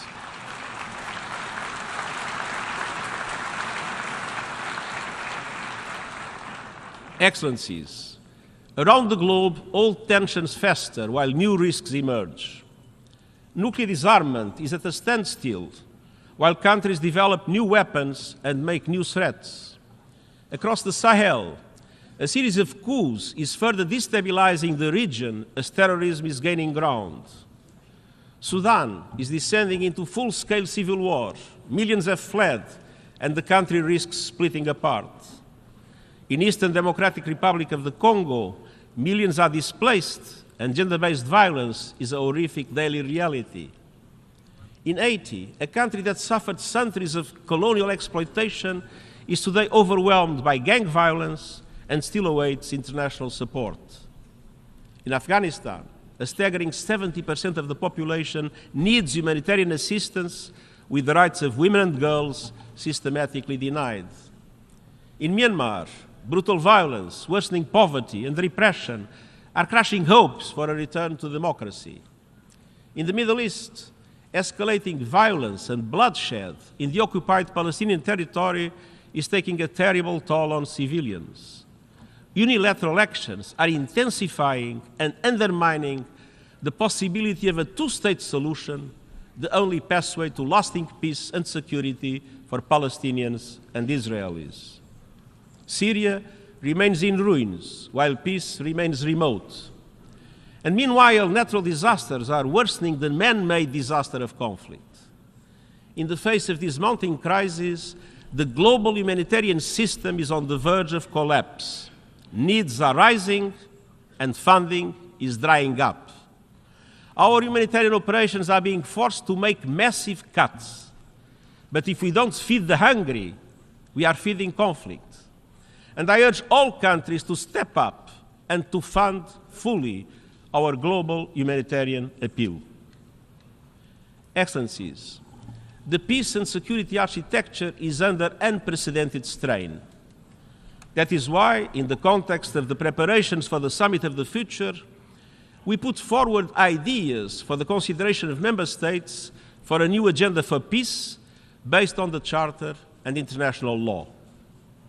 It provides a unifying vision to address existing and new threats for a world in transition, calling on states to recommit to hold free from nuclear weapons and to end the erosion of the nuclear disarmament and arms control regime, bolstering prevention at the global level by maximizing the capacity and convening power of the UN and our good offices to bridge geopolitical divides, bolstering prevention at the national level by linking actions for peace with progress on the Sustainable Development Goals, putting women's leadership and participation at the center of decision-making, and committing to the eradication of all forms of violence against women, calling for a broad-based reflection on peacekeeping and make it nimbler and more adaptable with forward-looking transition and exit strategies from the start, and supporting peace enforcement action by regional organizations, notably the African Union, with Security Council clear mandates and predictable funding. Determination for peace also requires new governance frameworks for emerging threats, from artificial intelligence to little autonomous weapons that function without human control. Excellencies, peace is inextricably linked to sustainable development. We see a familiar pattern around the world. The closer a country is to conflict, the further it is far from the Sustainable Development Goals. The Charter calls on us to be determined in promoting social progress. In 21st century terms, that means achieving the Sustainable Development Goals. Yet inequality defines our time. From cities where skyscrapers tower over slums, to countries that are forced to choose between serving their people or serving their debts. Today, Africa spends more on debt interest than on health care. Yesterday's SDG Summit was about a global rescue plan to scale up support from billions to trillions. And Excellencies, the international financial architecture remains dysfunctional, outdated, and unjust. And the deep reforms that are needed won't happen overnight, but we can take determined steps now to help countries where the crises such as the COVID-19 pandemic have dramatically impacted. By urgently advancing the SDG stimulus of $500 billion per year and relieving the financial burden on developing and emerging economies. By scaling up development and climate finance, increasing the capital base and changing the business model of multilateral development banks, by ensuring effective debt relief mechanisms and channeling emergency financial support towards those in greatest needs. Excellencies, we must be determined to tackle the most immediate threat to our future, our overheating planet. Climate change is not just a change in the weather. Climate change is changing life on our planet. It is affecting every aspect of our work. It is killing people and devastating communities. Around the world, we see not only accelerating temperatures, we see an acceleration in sea levels rising, glaciers receding, deadly diseases spreading, the extinction of species and cities under threat. And this is only the beginning. We have just survived the hottest days, the hottest months, and the hottest summer on the books. Behind every broken record are broken economies, broken lives, and whole nations at the breaking point. Every continent, every region, and every country is feeling the heat. But I'm not sure all leaders are feeling that heat. Actions are failing abysmally short. There is still time to keep rising temperatures within the 1.5-degree limits of the Paris Agreement, but that requires drastic steps now to cut greenhouse gas emissions and to ensure climate justice for those who did least to cause the crisis but are paying the highest price. We have 3 seats. G20 countries are responsible for 80% of greenhouse emissions. They must lead. They must break their addiction to fossil fuels, stop new coal. Indeed, the International Energy Agency's findings that new oil and gas licensing by them is incompatible with keeping the 1.5-degree limit alive. To stand a fighting chance of limiting global temperature rise, we must phase out coal, oil and gas in a fair and equitable way and massively boost renewables. This is the only path to affordable, renewable energy for all. And unfortunately, many still in Africa, mainly in Africa, still lack electricity. So the fossil fuel age has failed. If fossil fuel companies want to be part of the solution, they must lead the transition to renewable energy. No more dirty production, no more fake solutions, no more bankrolling climate denial. I have laid out a climate solidarity pact in which all big emitters are asked to make extra efforts to cut emissions, and wealthier countries support emerging economies with finance and technology to do so. For example, Africa has 60% of the world's solar capacity, but just 2% of renewable investments. And I've also put forward an acceleration agenda to supercharge these efforts. Developed countries must reach net zero as close as possible to 2040, and emerging economies as close as possible to 2050, in line with common but differentiated responsibilities. And immediate steps include an end to coal by 2030 for OECD countries and 2040 for the rest of the world. An end to fossil fuel subsidies and the price on carbon. Developed countries must also finally deliver $100 billion for developing country climate action as promised, double adaptation finance by 2025 as promised, and replenish the Green Climate Fund as promised. And all countries must work to operationalize the Loss and Damage Fund this year and ensure universal early warning coverage by 2027. Tomorrow, I will welcome credible first movers and doers to our Climate Ambition Summit. And COP28 is around the corner. Climate chaos is breaking new records, but we cannot afford the same old broken record of scapegoating and waiting for others to move first. And to all those working, marching, and championing real climate action, I want you to know that you are on the right side of history and that I am with you. I won't give up this fight of our lives. Excellence. Excellencies.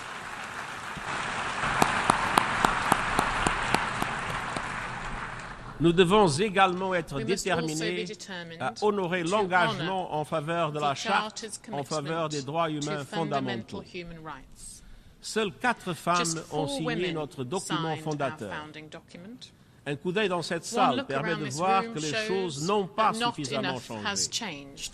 Nous, les peuples, We the ne peoples signifie pas does not nous, les mean hommes. we the men. Les femmes attendent toujours Women are still l'égalité des waiting chances for et des equal salaires. opportunities and equal pay.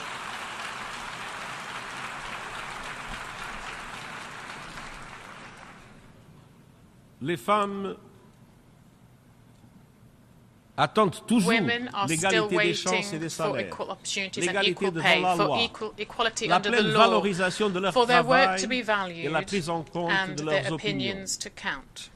À travers le monde, Around les the droits des globe, femmes, women's y rights, compris les droits including sexuels et sexual reproductifs, reproductive rights, sont réduits, are being voire suppressed supprimés, and even leur rolled back, liberté restreinte. and women's freedoms curtailed. Dans certains pays, In les some femmes et les countries, filles women sont and girls punies are parce qu'elles punished portent for trop de wearing too vêtements. many clothes. Dans d'autres, In parce qu'elles others, n'en portent pas for assez. wearing too few. Grâce aux générations de Thanks to militantes des generations droits of des women's femmes, rights les temps activists, changent. times are Des changing. terrains de sport aux From écoles, en sports passant par field les to places schools publiques, and public les squares, filles et les femmes girls défient and le women are patriarcat et challenging the triomphent. patriarchy and Je suis winning. à leur côté. I stand with J'ai them. pris mes fonctions en I m'engageant à entered this garantir la office with a parité commitment to homme-femme au sein des ensure Nations gender Unies. parity at the Nous y UN. sommes parvenus aux échelons supérieurs We have et achieved sommes that en at bonne senior voie levels pour and are on le track to faire do à so travers l'ensemble du across système des Nations the Unies. UN system. Car l'égalité des genres gender n'est pas un equality is problème. not the problem. L'égalité des genres Gender est la equality is solution. the solution. L'égalité, ce n'est pas It une is not a faveur faite favor aux to femmes, women. mais une condition It is a fondamentale pour fundamental assurer un meilleur condition to avenir ensuring a pour better tous. future for all. Excellences, Excellences, nous devons être we déterminés à must be répondre à determined l'appel à to l'action answer pour the placer call to les droits action, to humains put au cœur human de notre rights at the travail. heart of our work. 75 ans après la 75 years Déclaration after the universelle des Universal droits de Declaration l'homme, of Human Rights, d'énormes progrès ont été there has been accomplis sur enormous certains progress sujets. in some areas, Qu'il s'agisse de mettre from fin à la ending colonisation, de la colonization and ségrégation segregation ou de garantir le droit to de vote ensuring des femmes. women's voting rights. Mais nous n'avons pas But atteint we les have droits not fondamentaux achieved pour basic tous. rights for all. Quand 1,2 When milliard de 1.2 personnes vivent billion encore dans people l'extrême still live in pauvreté acute poverty, et que la faim atteint des hunger niveaux is at levels not inégalés seen depuis since 2005. 2005. Quand la discrimination When fondée sur la discrimination on couleur de racial peau et and l'origine ethnique ethnic grounds est parfaitement is légale dans perfectly bien des legal pays, in many countries. quand des personnes doivent When risquer people la must risk mort pour death chercher une to vie seek a meilleure, better life, quand les réfugiés, when les migrants et les refugees, minorités migrants and sont minorities régulièrement are traqués et routinely diabolisés, demonized and hounded. quand déclarer son When identité de declaring your genre gender ou identity simplement or qu'il simply en aime who you peut love conduire à can lead to l'emprisonnement, imprisonment voire à or even l'exécution. execution. Quand le fait même de When s'exprimer speaking peut out avoir des conséquences can lead to dangereuses. perilous consequences. Les droits humains, Human rights, politiques, civils, political, économiques, civil, sociaux et economic, culturels social and sont cultural la clé de are voûte pour the résoudre key de to nombreux solving problèmes many mondiaux of the world's interdépendants. interlinked problems. Il faut que des lois visant Laws à to protéger protect les the personnes vulnerable must vulnérables be enacted soient adoptées et and appliquées. enforced. Il faut cesser de The cibler les targeting of minorités minorities must et il faut stop, placer les and droits et la human rights dignité and human humaine dignity au cœur des politiques must be at the sociales, center of économiques social, et economic migratoires. and migration policies. Il faut que tous les gouvernements All governments respectent must les fulfill engagements the qu'ils ont commitment pris they made dans la Déclaration in the Universal universelle des Declaration droits de of l'homme. Human Rights. Excelências, también debemos hacer frente a las amenazas inminentes que plantean las nuevas tecnologías a los derechos humanos. La inteligencia artificial generativa es muy prometedora, pero también puede llevarnos a cruzar el Rubicón y a un peligro mayor del que podemos controlar. Cuando mencioné la inteligencia artificial en mi discurso ante la Asamblea General de 2017, solo otros dos líderes mencionaron el término. Ahora, la IA está en la boca de todos. Un tema que provoca tanto asombro como miedo. Incluso algunos de los que desarrollaron la IA generativa están pidiendo una mayor regulación. Pero muchos de los peligros de la tecnología digital no están en el horizonte, ya están aquí. La brecha digital está exacerbando las desigualdades. El discurso de odio, la desinformación y las teorías de la conspiración en las redes sociales se propagan y amplifican mediante IA, socavando la democracia y alimentando la violencia y los conflictos en la vida real. La vigilancia en la red y la recolección de datos están facilitando abusos de los derechos humanos a gran escala. Y las empresas tecnológicas y los gobiernos están lejos de encontrar soluciones. Excellencies, we must move fast and mend things. New technologies require new innovative forms of governance, with input from experts building this technology and from those monitoring its abuses. And we urgently need a global digital compact between governments, regional organizations, the private sector and civil society to mitigate the risks of digital technologies and identify ways to harness their benefits for the good of humanity. Some have called for consideration of a new global entity on AI that could provide a source of information and expertise for member states. There are many different models, inspired by such examples as the International Atomic Energy Agency, the International Civil Aviation Organization, or the Intergovernmental Panel on Climate Change. And the UN stands ready to host the global and inclusive discussions that are needed, depending on the decisions of member states. To help advance the search for concrete governance solutions, I will appoint this month a high-level advisory body on artificial intelligence, which will provide recommendations by the end of this year. And next year's Summit of the Future is a once-in-a-generation opportunity for progress to deal with these new threats in line with the vision of the UN Charter. Member States will decide how to move forward on the new agenda for peace, the Global Digital Compact, reforms to the international financial architecture, and many other proposals to address challenges and bring greater justice and equity to global governance. Excellencies, the United Nations was created precisely for moments like these, moments of maximum danger and minimum agreement. We can and must use our tools in flexible and creative ways. Last month, we saw the dividends of determination off the coast of Yemen. Carrying 1 million barrels of oil, the decaying FSO Safar supertanker was a ticking time bomb, a looming ecological disaster in the Red Sea. But no one offered to solve the problem. So the United Nations stepped in and brought the world together. We mobilized resources, assembled the experts, navigated difficult negotiations and built trust. We have more work ahead and more resources are needed. But last month, the oil was successfully transferred from the Safar. This UN-led action saved the Red Sea. When no one else could or would, UN determination got the job done. Despite our long list of global challenges, that same spirit of determination can guide us forward. Let us be determined to heal divisions and forge peace, determined to uphold the dignity and worth of every person, determined to realize the Sustainable Development Goals and effectively leave no one behind, determined to reform multilateralism for the 21st century and come together for the common good. And I thank you.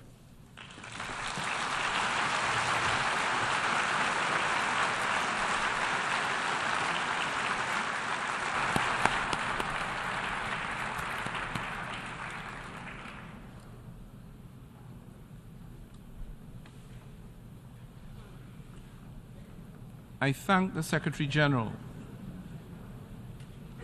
The Assembly will now turn to Agenda Item 8, entitled General Debate.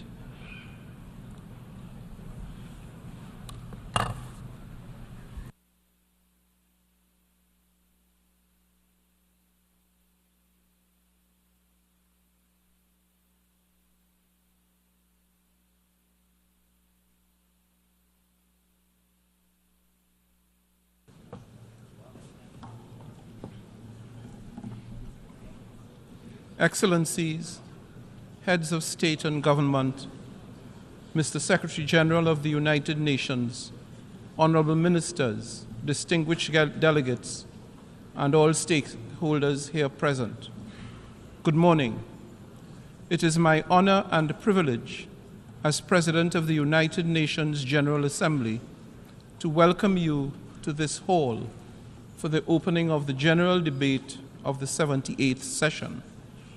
Allow me to acknowledge in our midst today several presidents, former presidents of the General Assembly, including His Excellency Han Sang-soo, former Prime Minister of Korea, who served as President of the 56th session of the Assembly, and who now sits as Chair of the UN Council of Former Presidents of the General Assembly.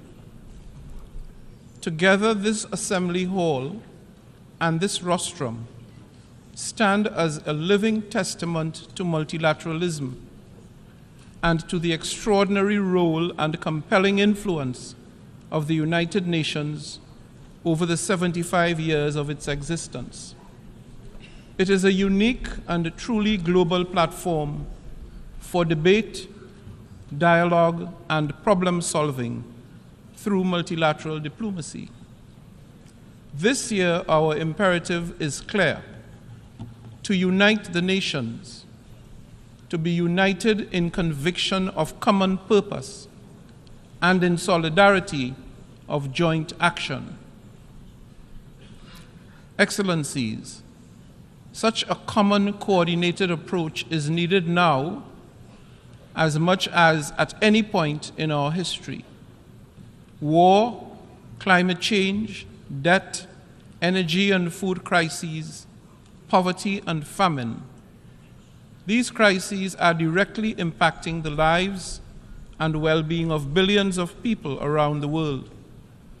They are rolling back decades of hard-won development gains and thus condemning millions to lifelong intergenerational poverty and hardship. It is at times like these that we must search deep within to find our better selves and our common humanity that impels us to meet the moment. I therefore implore you, let us use this forum for that which it was intended. Let us listen and learn.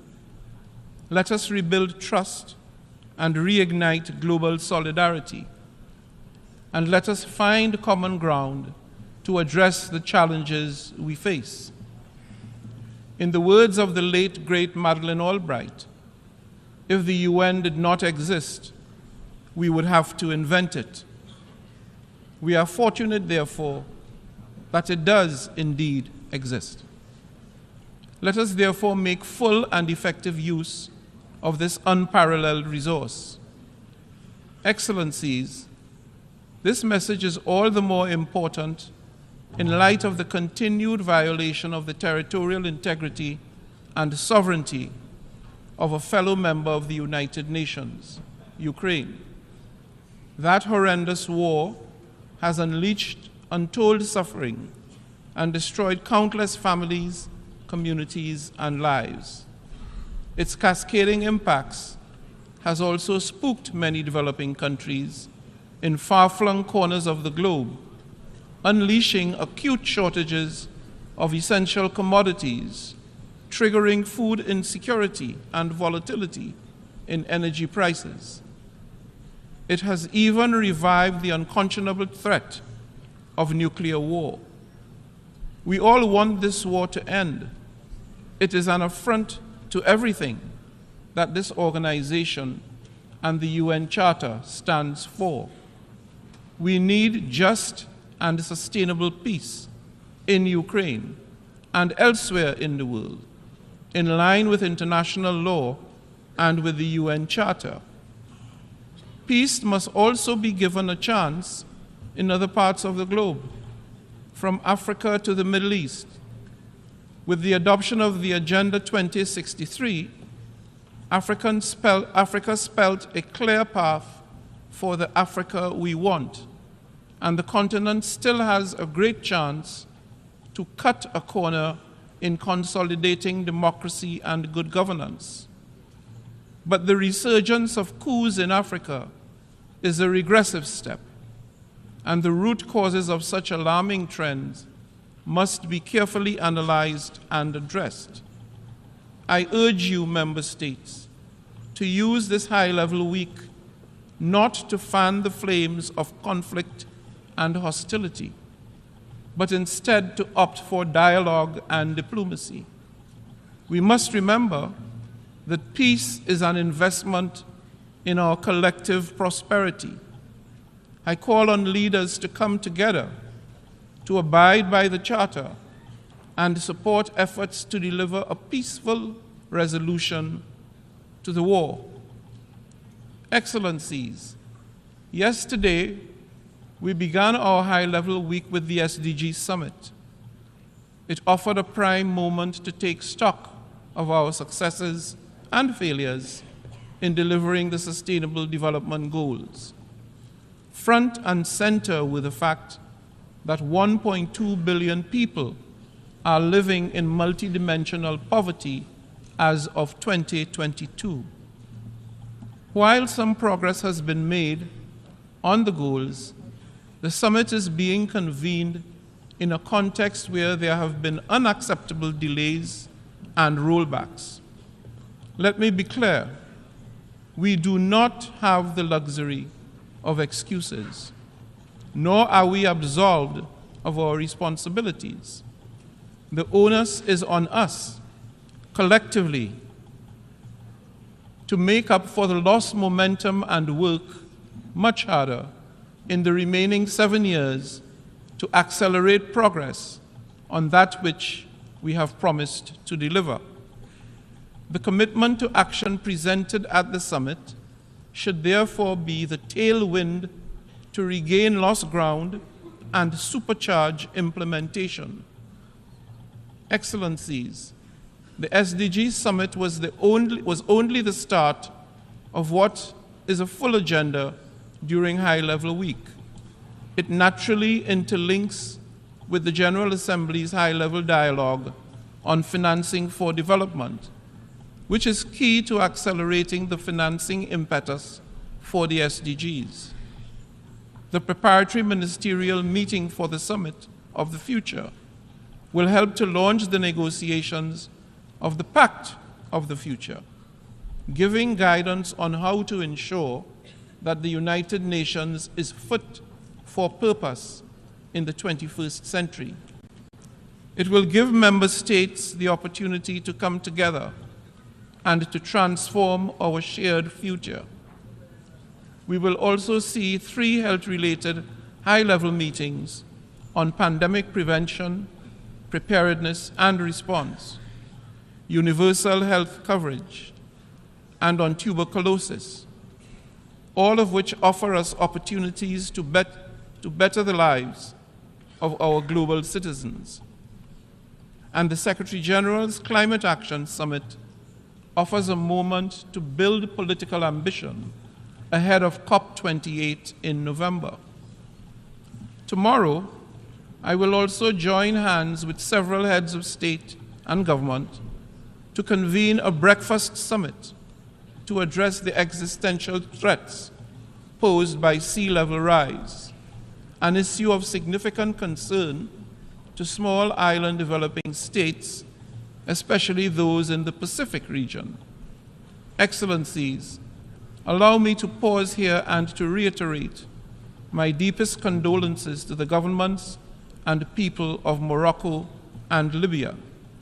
The twin disasters of earthquakes and flooding have left thousands dead and untold more.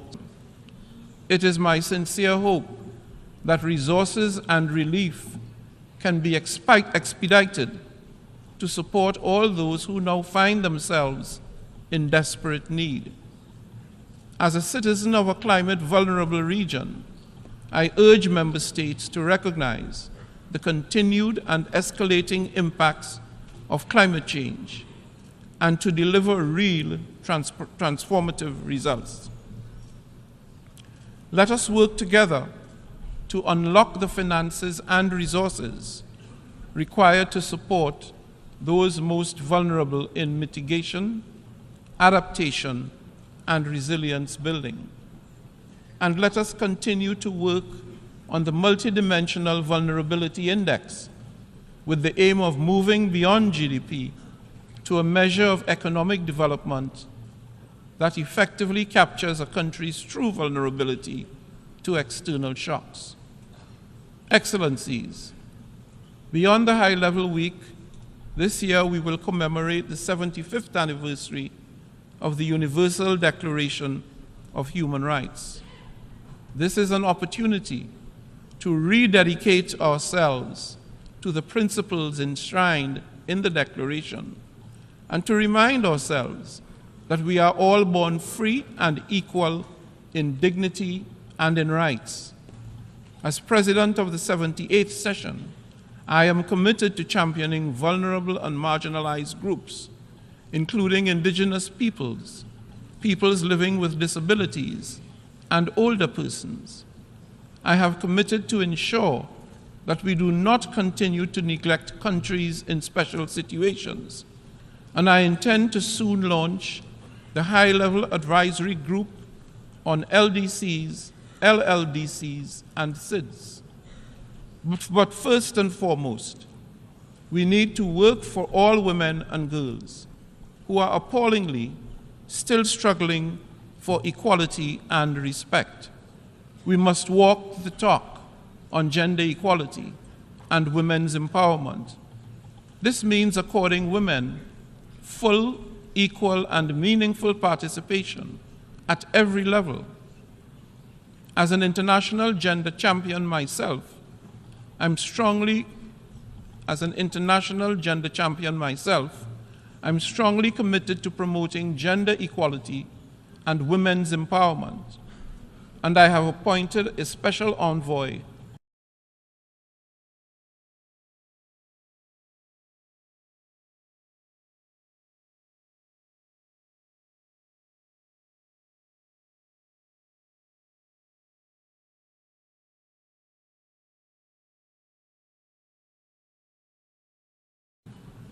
allow me to emphasize this.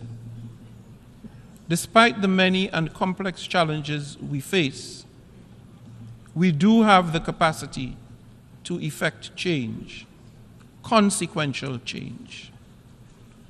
We can make a meaningful difference to the lives of billions of people, if we so choose. We do not lack capacity. What we lack is the will to act.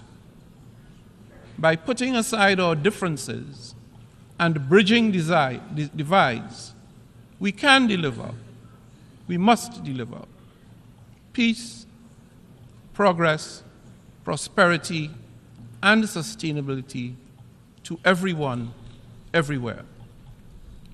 So let us step up and take action now. Let us re-energize the UN General Assembly and demonstrate our capacity and our will to deliver for all. In the words of Stephen Pressfield, an author born in Trinidad and Tobago, the most pernicious aspect of procrastination is that it can become a habit.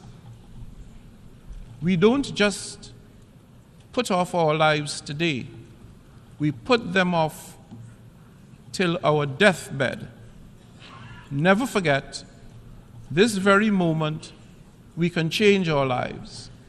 There never was a moment, and never will be, when we are without the power to alter our destiny. This second, we can turn the tables on resistance. This second, we can sit down and do our work. Excellencies, I thank you once again for your support to me and my presidency, and I wish you fruitful, productive, and healthy debate in the coming days. I thank you.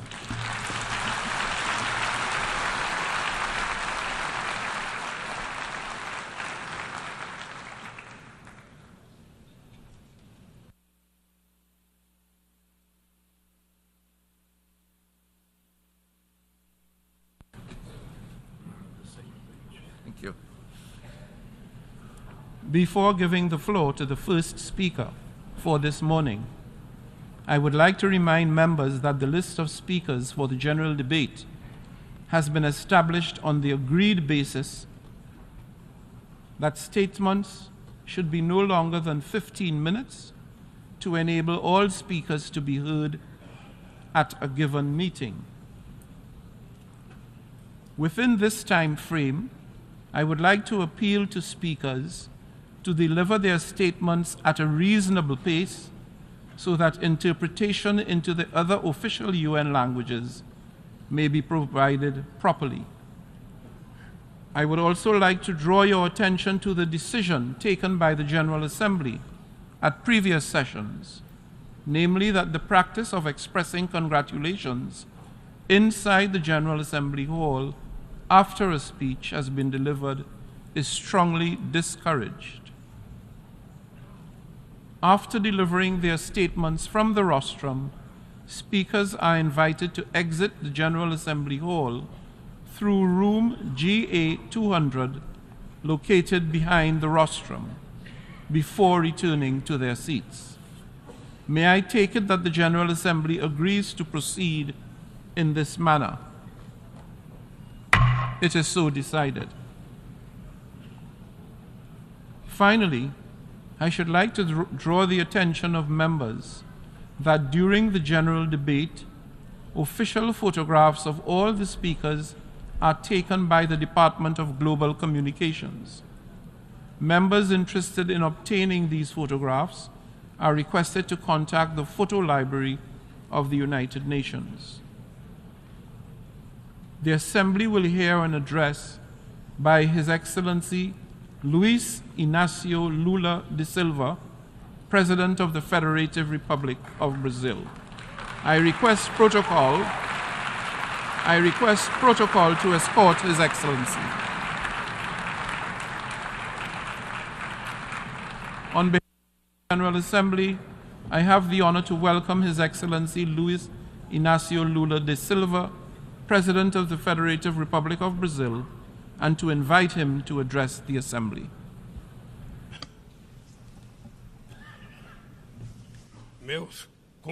My greetings to the President of the General Assembly, Ambassador Dennis Francis from Trinidad, Tobago.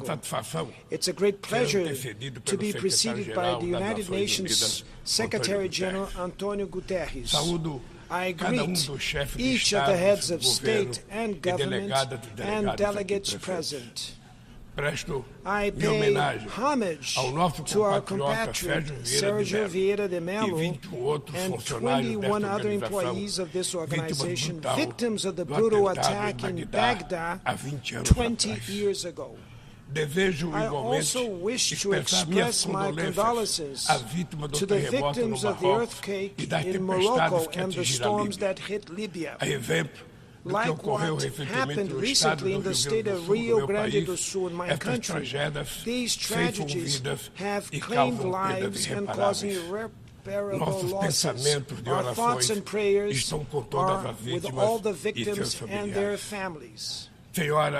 Ladies and gentlemen, exactly 20 years ago, I stood on this rostrum for the first time and said, on that September 23rd, 2003, my first words before this World Parliament to be of confidence in the human capacity to overcome challenges and evolve towards superior forms of coexistence. I return today to say that I maintain my unshakable trust in humanity.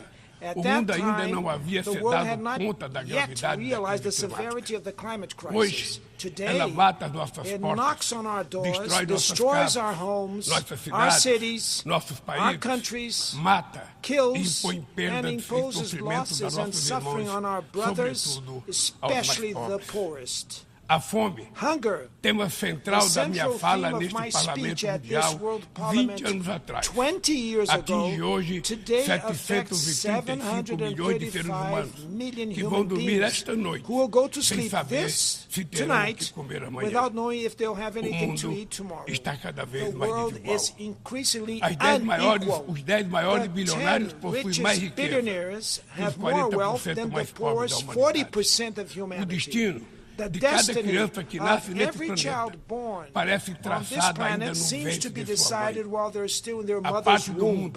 The part of the world where their parents live and the social class their family belongs to will determine whether or not that child will have opportunities throughout life. Whether they will eat at every meal or whether they will be denied the right to eat breakfast, lunch, and dinner every day.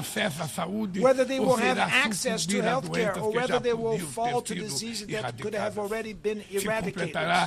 Whether they will finish school and get a quality job or whether they will become part of the countless of unemployed, underemployed, and discouraged people. First of all, we must overcome resignation, which makes us accept such unfairness as a natural phenomenon. To overcome inequality, there's a lack of political will from those who govern the world in order to overcome inequality. Ladies and gentlemen, if today I return in the honorable capacity of President of Brazil, it is thanks to the victory won by democracy in my country. Democracy ensured that we overcame hate, misinformation, and oppression. Hope, once again, has won over fear. Our mission is to unite Brazil and rebuild a sovereign, fair, sustainable, supportive, with solidarity, generous, and a joyful country. Brazil is finding itself again with itself, with our region, with the world, and multilateralism. As I never tire of repeating, Brazil is back. Our country is back to make its due contributions in facing the major global